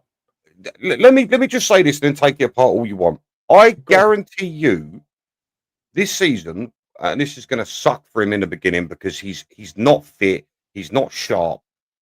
Eventually, some point during the season, Solanke will start firing. I promise you that. And James, I hear you, Paweł, you can't promise me nothing, Ben, because you don't know facts. You can hope. I don't. You can hope. So but hold on. So you're telling me you can prove for a fact that he's going to be shit? No. I can't prove for a fact he's going to be shit, but I can tell you for a fact he has. So why is your opinion right and mine's wrong? I think given what we've seen from Solanke, I think it's fair for me to say he could be good. Okay, but you can't promise me he's going to be good. But what I can tell you, bar one season, he's been shit. Yes. Stands out a little bit better than hoping he's going to be better than next season. But opinions are opinions. I can't tell you for a fact he won't score 30 goals this season. I can't. Well, you can't tell me for a fact he will. No, but you just turned around and told me that you promised me he will. I really believe it. I believe once he's sharp and fit and he's played. Then change your words because you can't promise me shit. You cannot promise me he's going to score 30 goals this season. Semantics. Yeah. No, it's the way you've got to put it at certain times here. When you say you promise, it means like it's promised something you can do. So when we actually even look at the goals he scored last season, right, he scored against Galatasaray, which we lost. Oh, we're not doing this, are we? You've asked me to take it apart. He got us the winner against Eintracht Frankfurt. Fair play. Right. He scored a goal in a game we won 3-1 against Bodo Glimt, and he scored a goal in a game we won 2-0 against Bodo Glimt, yeah? Okay. Fair enough. Yeah, no, fine. He scores goals there. Brentford, he scored one in a goal we scored 3-1, in a game we won 3-1. Man U, he scored one in a game that we won 3-0. Villa, he scored two in a game we won 4-1. Chelsea, he scored one in a game we lost 4-3. Liverpool, he scored one when we lost 6-3. Newcastle, he scored one when we lost 2-1. Mm-hmm. And at the end, he scored against Brighton when we lost 4-1. So then you can look at him and say, okay, he scored a couple of goals. But bar one of them, it was all against shit teams, and it was all games that we'd already won 3 or 4-1. You need your striker. Are you taking away from the fact that he wasn't played to his strengths, and he still managed to score goals? 16. I can't believe you're sitting here trying to fucking justify. Right, hold on. Can we just get this right? Because I think there's been I think the communication's been lost here. I'm not saying Solanke is an amazing player. What I said in the beginning was I feel like people have just given up on him too quickly after his first season, despite the fact he scored 16 goals, despite the fact that he was not played to his strengths. I just feel like people... he's like Johnson. He never, ever turns up and scores in a big game, bar maybe once in a blue moon. Johnson's even done it better than Solanke. What you need your striker to do is score consistency and win you games. So play him as a striker and give him service. Don't have him playing as a fucking CDM. But he wasn't. He didn't. You know what I'm getting at. You know what I'm getting at. He's so deep. He did not play as a CDM, and he did not play as a 10 either. He was our only striker there. Yes, he jumped deep like Kane did, but when it comes to in the box, he's nothing good. He's nothing good. He's average. He is an average player. I mean, the amount we paid for him and that, we got absolutely fucked for him. He's a bang average player. Right, tell me one team in the top 6 that he gets into. None. I'm not advocating that he's this great. Does he get in Newcastle? Well, you're telling me that he's going to start scoring goals and everything and that. I believe so. Saying that Richarlison's a quality player as well and that, when they're both bang average players and they have been their entire career. Go back to that last message ever so quick. If you can, buddy, if you don't mind, sorry. I'm very sorry to be a pain in the butt. Do it. You can do it. My mouse has gone dead. Oh no, I've got to find it. Right, okay. I'm struggling to find it. Here we go. This one. Right, then all the time Levy hears that these players aren't good enough. Unless the fans make comments hoping to get more quality, then you have to make a stance. Do you honestly think our opinion? You honestly think Daniel Levy, Lynn, gives 2 shits about our opinion? I'm sorry. I would love for what you're saying to be true. I really would. But you can dance and cry in the street, and I don't think he would care. Yeah, but does that mean we still have to accept this crap? Ben, you're making it out like we get crap and we have to accept it. That is no, I'm not. No, I'm not. No, I'm not. I'm advocating that I feel like the fans get berated because they are left with what they are left with, and they try and make light out of a dark. And you basically said that, and you basically said that we accept it and try and make something good out of it when they're shit. How can you sit here and justify Solanke for fucking 65 million? Bar one season. Look, at the end of the day, 65 million is way too much. You'd have to be silly not to think that, and I fully understand it. But right, I suppose do we need a better striker than him and Richarlison because they're bang average and just don't yeah, of course, it would be nice to go and get, I don't know, like an Appender or someone like that. Of course, it'd be nice to get a better striker. But I just feel my argument was I feel like people have given up on Solanke. I feel like he can offer us more than what people seem to think he can. Okay, I also think he was played out of sync last season, like a lot of players, yeah. And I feel he could do maybe a bit better, yeah. But you're never going to get into. Are you telling me you want Solanke as you would like have Solanke as a striker against if we're going to have to play Real Madrid or playing PSG? Are you telling me? I mean, look, I think Lee's just put it perfect here. Yeah, being an average player in the Premier League is not an insult, but Solanke, among many others players, are average. Yeah, to even be in the Premier League, you got to have some sort of standards. Yeah, of course. But when you compare it to good players, quality players, world-class players, he's fucking bang average at his very, very best. He has had one good season in his entire fucking career. How old is he? 27. Coming up 28, if I'm not wrong. And he's had one good season. So you're telling me he's not a bang average player? This is going to sound nuts. And don't blow my head off for this, Dan. Be careful what you say then. I'm going to be very, very, very careful, mate. I'll think about this before I even say it. Right. Oh, this is not going to work out for me, but here we go. I'll say it just for entertainment value. Solanke coming into a team, replacing someone like Harry Kane, in a team Forget that does. Hold Harry on, no, Kane I now. know, but I have to just give before I say this. Coming into a team that's just replaced, he's just replaced Harry Kane into a team that does not play to his strengths, which I think as a striker he needs. Because there are plenty of strikers on the planet that can't make something out of nothing. In fact, there are way more strikers that can't make something out of nothing. Coming into a team doesn't play to his strengths, and for all intensive purposes, he was played way too deep as a striker, which is just not his strong point. Right. And he still scored 16 goals. Is that truly And I a just bad told you season? the goals Is he that a scored bad against. season? If you just look at the numbers, it's not the worst. Yeah, it's not bad. But if you Okay. go and actually look like when he scored the goals, it changes things. Okay. He only scored in goals against poor teams, bar one, and also games that we'd already won 3 or 4-1. When it comes down to the crunch, forget Harry Kane. Forget Harry Kane even existed. That's a lot of pressure, though, isn't it? Being a striker is pressure, full stop. You've got to score goals. It doesn't matter who was there before you. You're going to get judged. If he come in and scored 28 goals, people are going to sit there and say they ain't even going to mention Harry Kane. It's true. He came in and scored against average teams and games that we'd already won 3 or 4-1, basically. How can you justify having strikers like fucking Richie and fucking Solanke there? I'm not justifying it. At no point have I turned around and said I think Richie and Solanke are good enough. I feel like Solanke has been given up on. I feel like he's been disregarded very quickly from the fan base, and I just think there is an argument there to suggest that he is not as bad as people make out. So I'm not sitting here and saying we couldn't go and buy better. Absolutely not.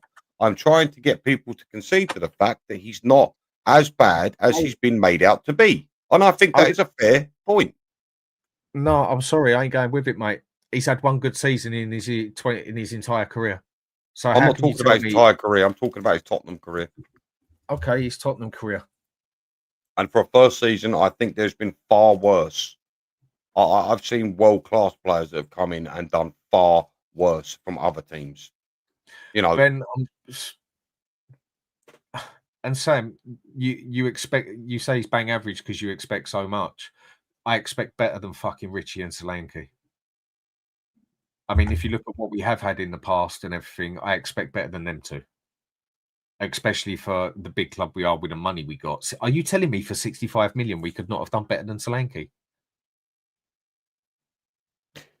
Without looking at who's out there. And I think you do have to remember at the time he's English. Just think, mate, we're just going to have to call this one at quits again at the end of the day, yeah? Because I ain't backing down on Solanke. He is bang average, and he has never, bar one season, done anything to prove to me that he is not a bang average player. All right, fair enough. That's fine. I think it's another one we're just going to have to agree to disagree on, mate.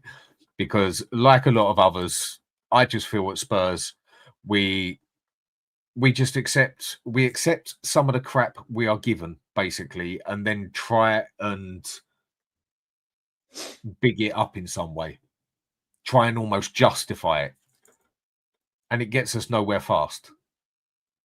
So if we're going to justify having players like Solanke and Richie and Archie Grays and Tells and Odeberts and everything else, then don't complain when we can't get big players in there. This season, this transfer window, we've been quite lucky. I mean, we've managed to get players in there like Simmons. Yes. We can all hope he's going to be very good, and I think he will be.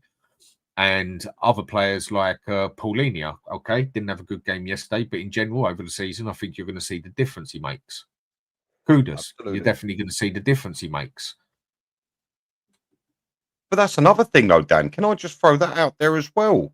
Do you not think with Kudus and, players like Xavi feeding Solanke, you could get a lot more out of him? Do you honestly not believe that?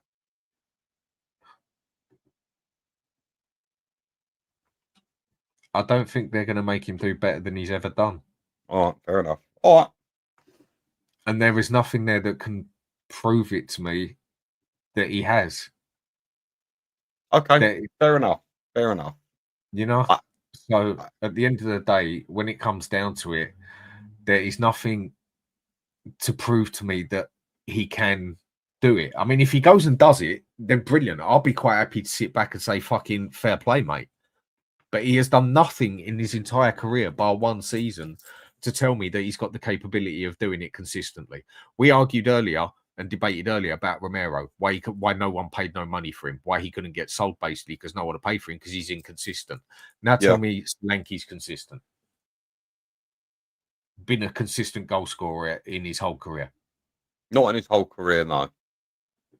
No. And so then you've got to look at that, haven't you? You've got to look at the consistency of a person's career. So you feel like I am wrong for saying the fans have given up on him after one season, despite the fact that he scored 16 goals and played wrong. Right. I agree with you that I feel the fans have given up on him. Why? Because when he scored these goals, 9 out of 10 of them were pretty irrelevant anyway. Okay. Because they was already in games that we'd won 4-1 or 3-1. Okay. No, he does not come in and win us games. He does not come in and score goals left, right, and centre. Like, you have to relate it to Harry Kane in that aspect against Arsenal. We need a striker that can score against Arsenal, that can score against City, that can score against Newcastle, that can score against Chelsea, that can score against Aston Villa consistently. That is what you need in a striker. Yes, absolutely. Solanke don't do that. Solanke don't do it. So you tell me that you think that Frank can adapt him to the point where he can do it? I actually do. Yeah, I genuinely feel, and I'm not the only person who feels this. Frank said the same thing himself. He specifically mentioned Solanke when he came to the club. I feel but then the other day he mentioned Richie. I mean, look at Ivan Toney. Was Ivan Toney banging in the goals before Frank, got hold of him, basically? Okay. No. And then look what he turned him into. Yeah, but he's had better seasons than fucking Solanke, if you add them up. Has he? Has he really? Yes. If you add up his seasons, he's had more good seasons than Solanke. I'd like to see evidence. Good season. Go check it up then.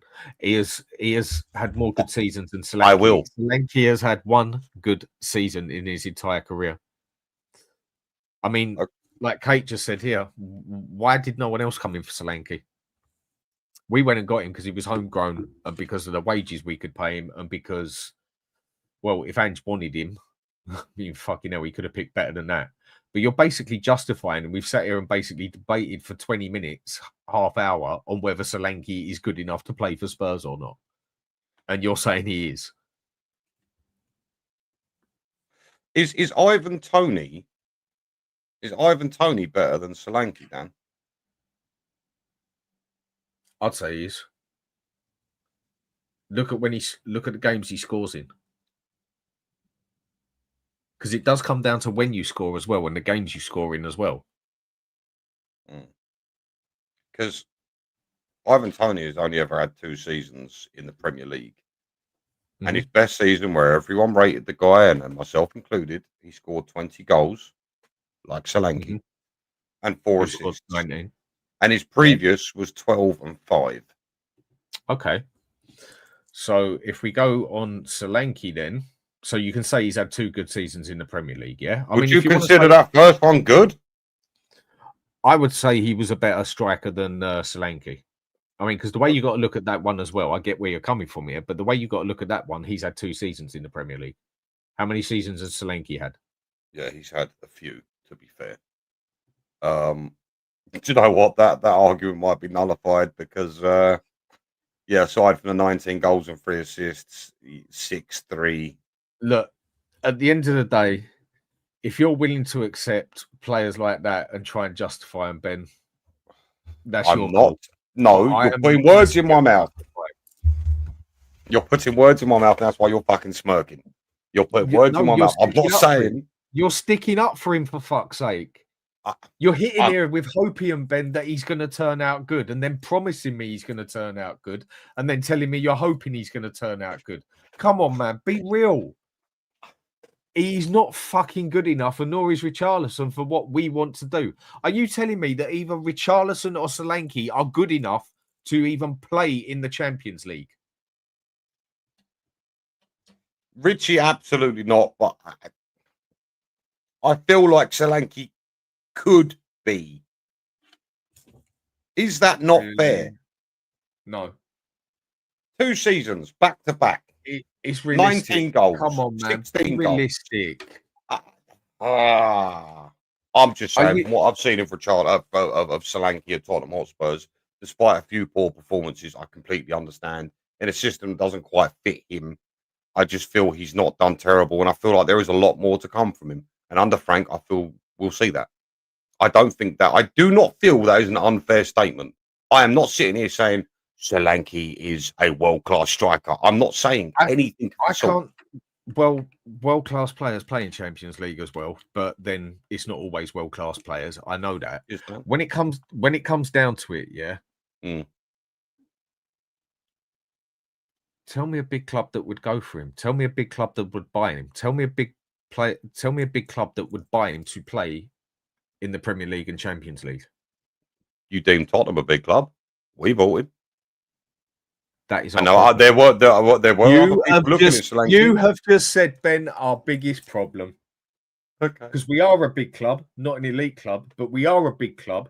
Yet we go out and fucking buy average players like Richie, average players like fucking Solanke, people who've never even played in the in the Premier League and spunked 40 million up the wall on an Archie Gray. Odegaard, who'd had one good season, not even a good season, had the season in the Premier League and got relegated.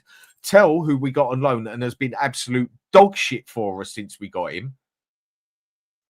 And then you say we're a big club, but we buy crap like that.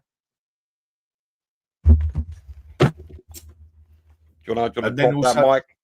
And then also go and spunk 47 on fucking Johnson.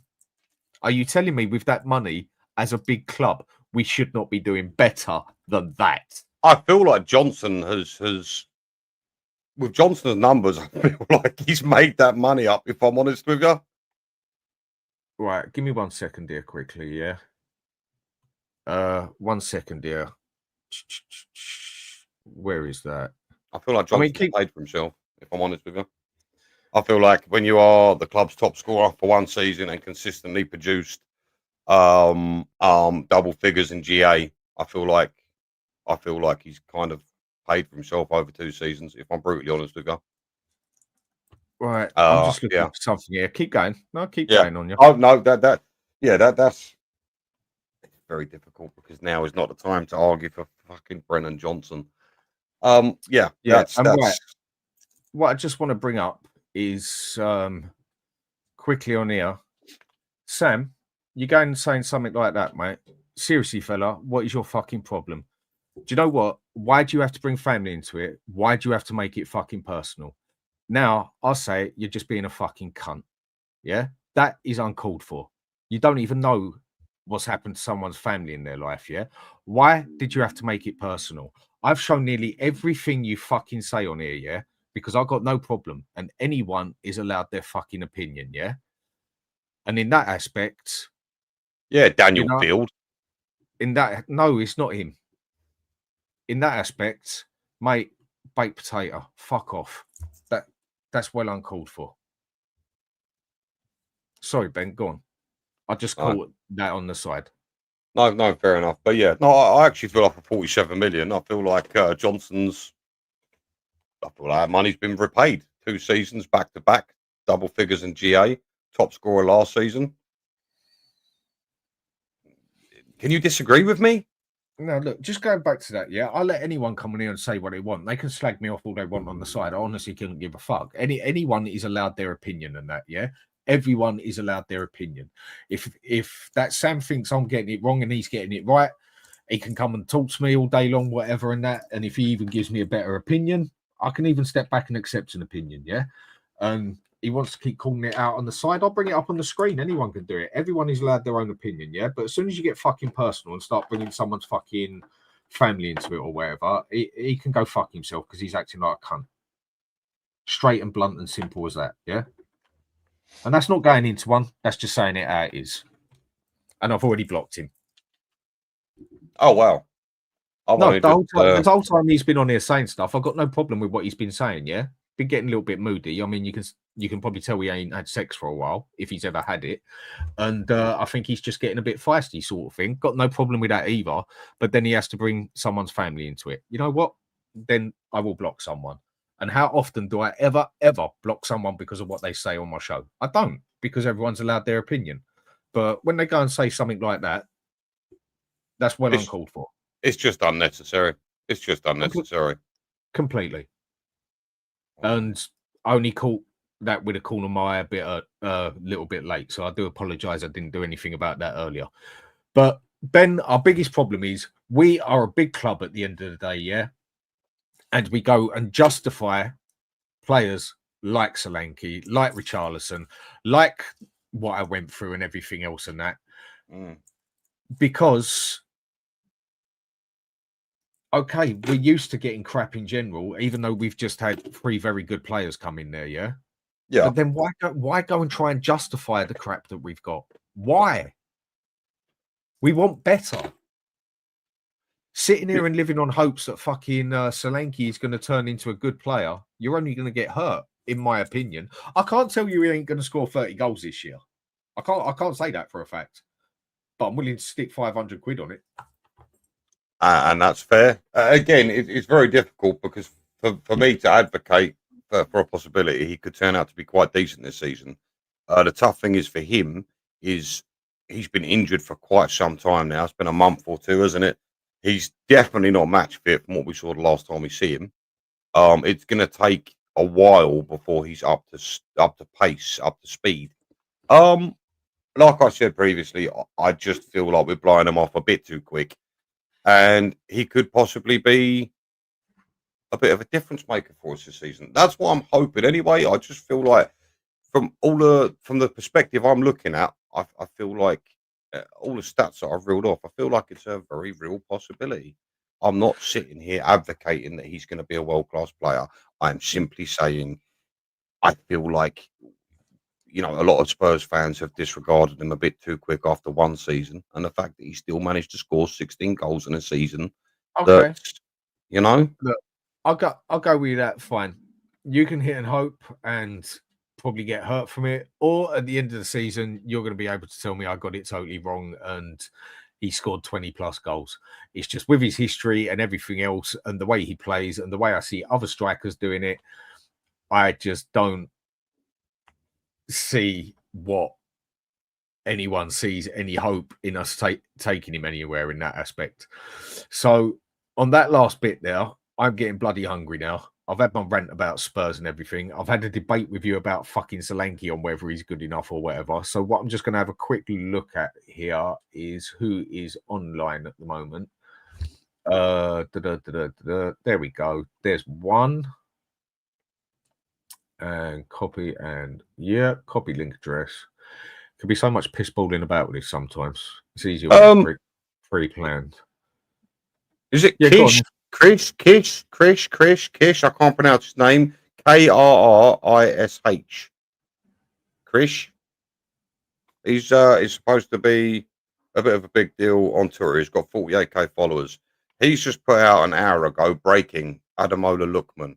Ademola Lookman That's is who waiting we've been saying we need to go for. A few of us have been saying that. He's waiting for a call from Tottenham Hotspurs. He has been informed his agents to prioritise Tottenham Hotspur. Atalanta are ready to sell Ademola Lookman for around 35 to 40 million. Because they ain't getting on with him. Inter Milan wanted him, but they didn't have the money for it because the money in Italy is few and far between or whatever. So I think that would be a very sensible buy for us to go for, personally, Lookman. I think he's been a very, very good player since he's been at Atalanta. And I think he can definitely improve us. So, right, I'm going to say a big thank you to Gerald for the super chat, Daniel Field for the super chat. Thank you both, much appreciated. Seven, much appreciated for the membership, and Daniel Field again for the sticker.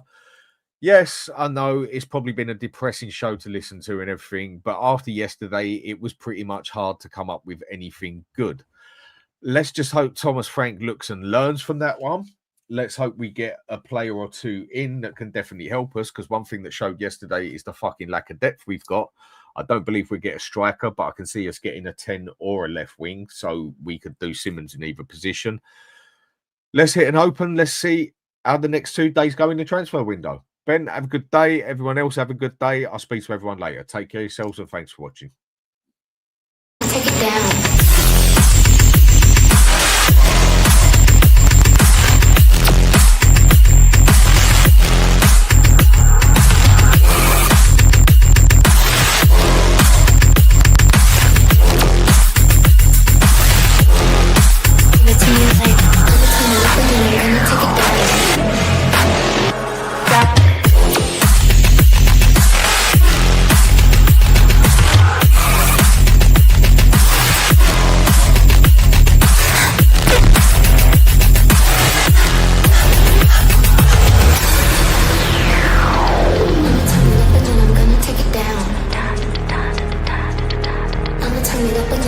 Take it down. I'ma turn it up and then I'm gonna take it down.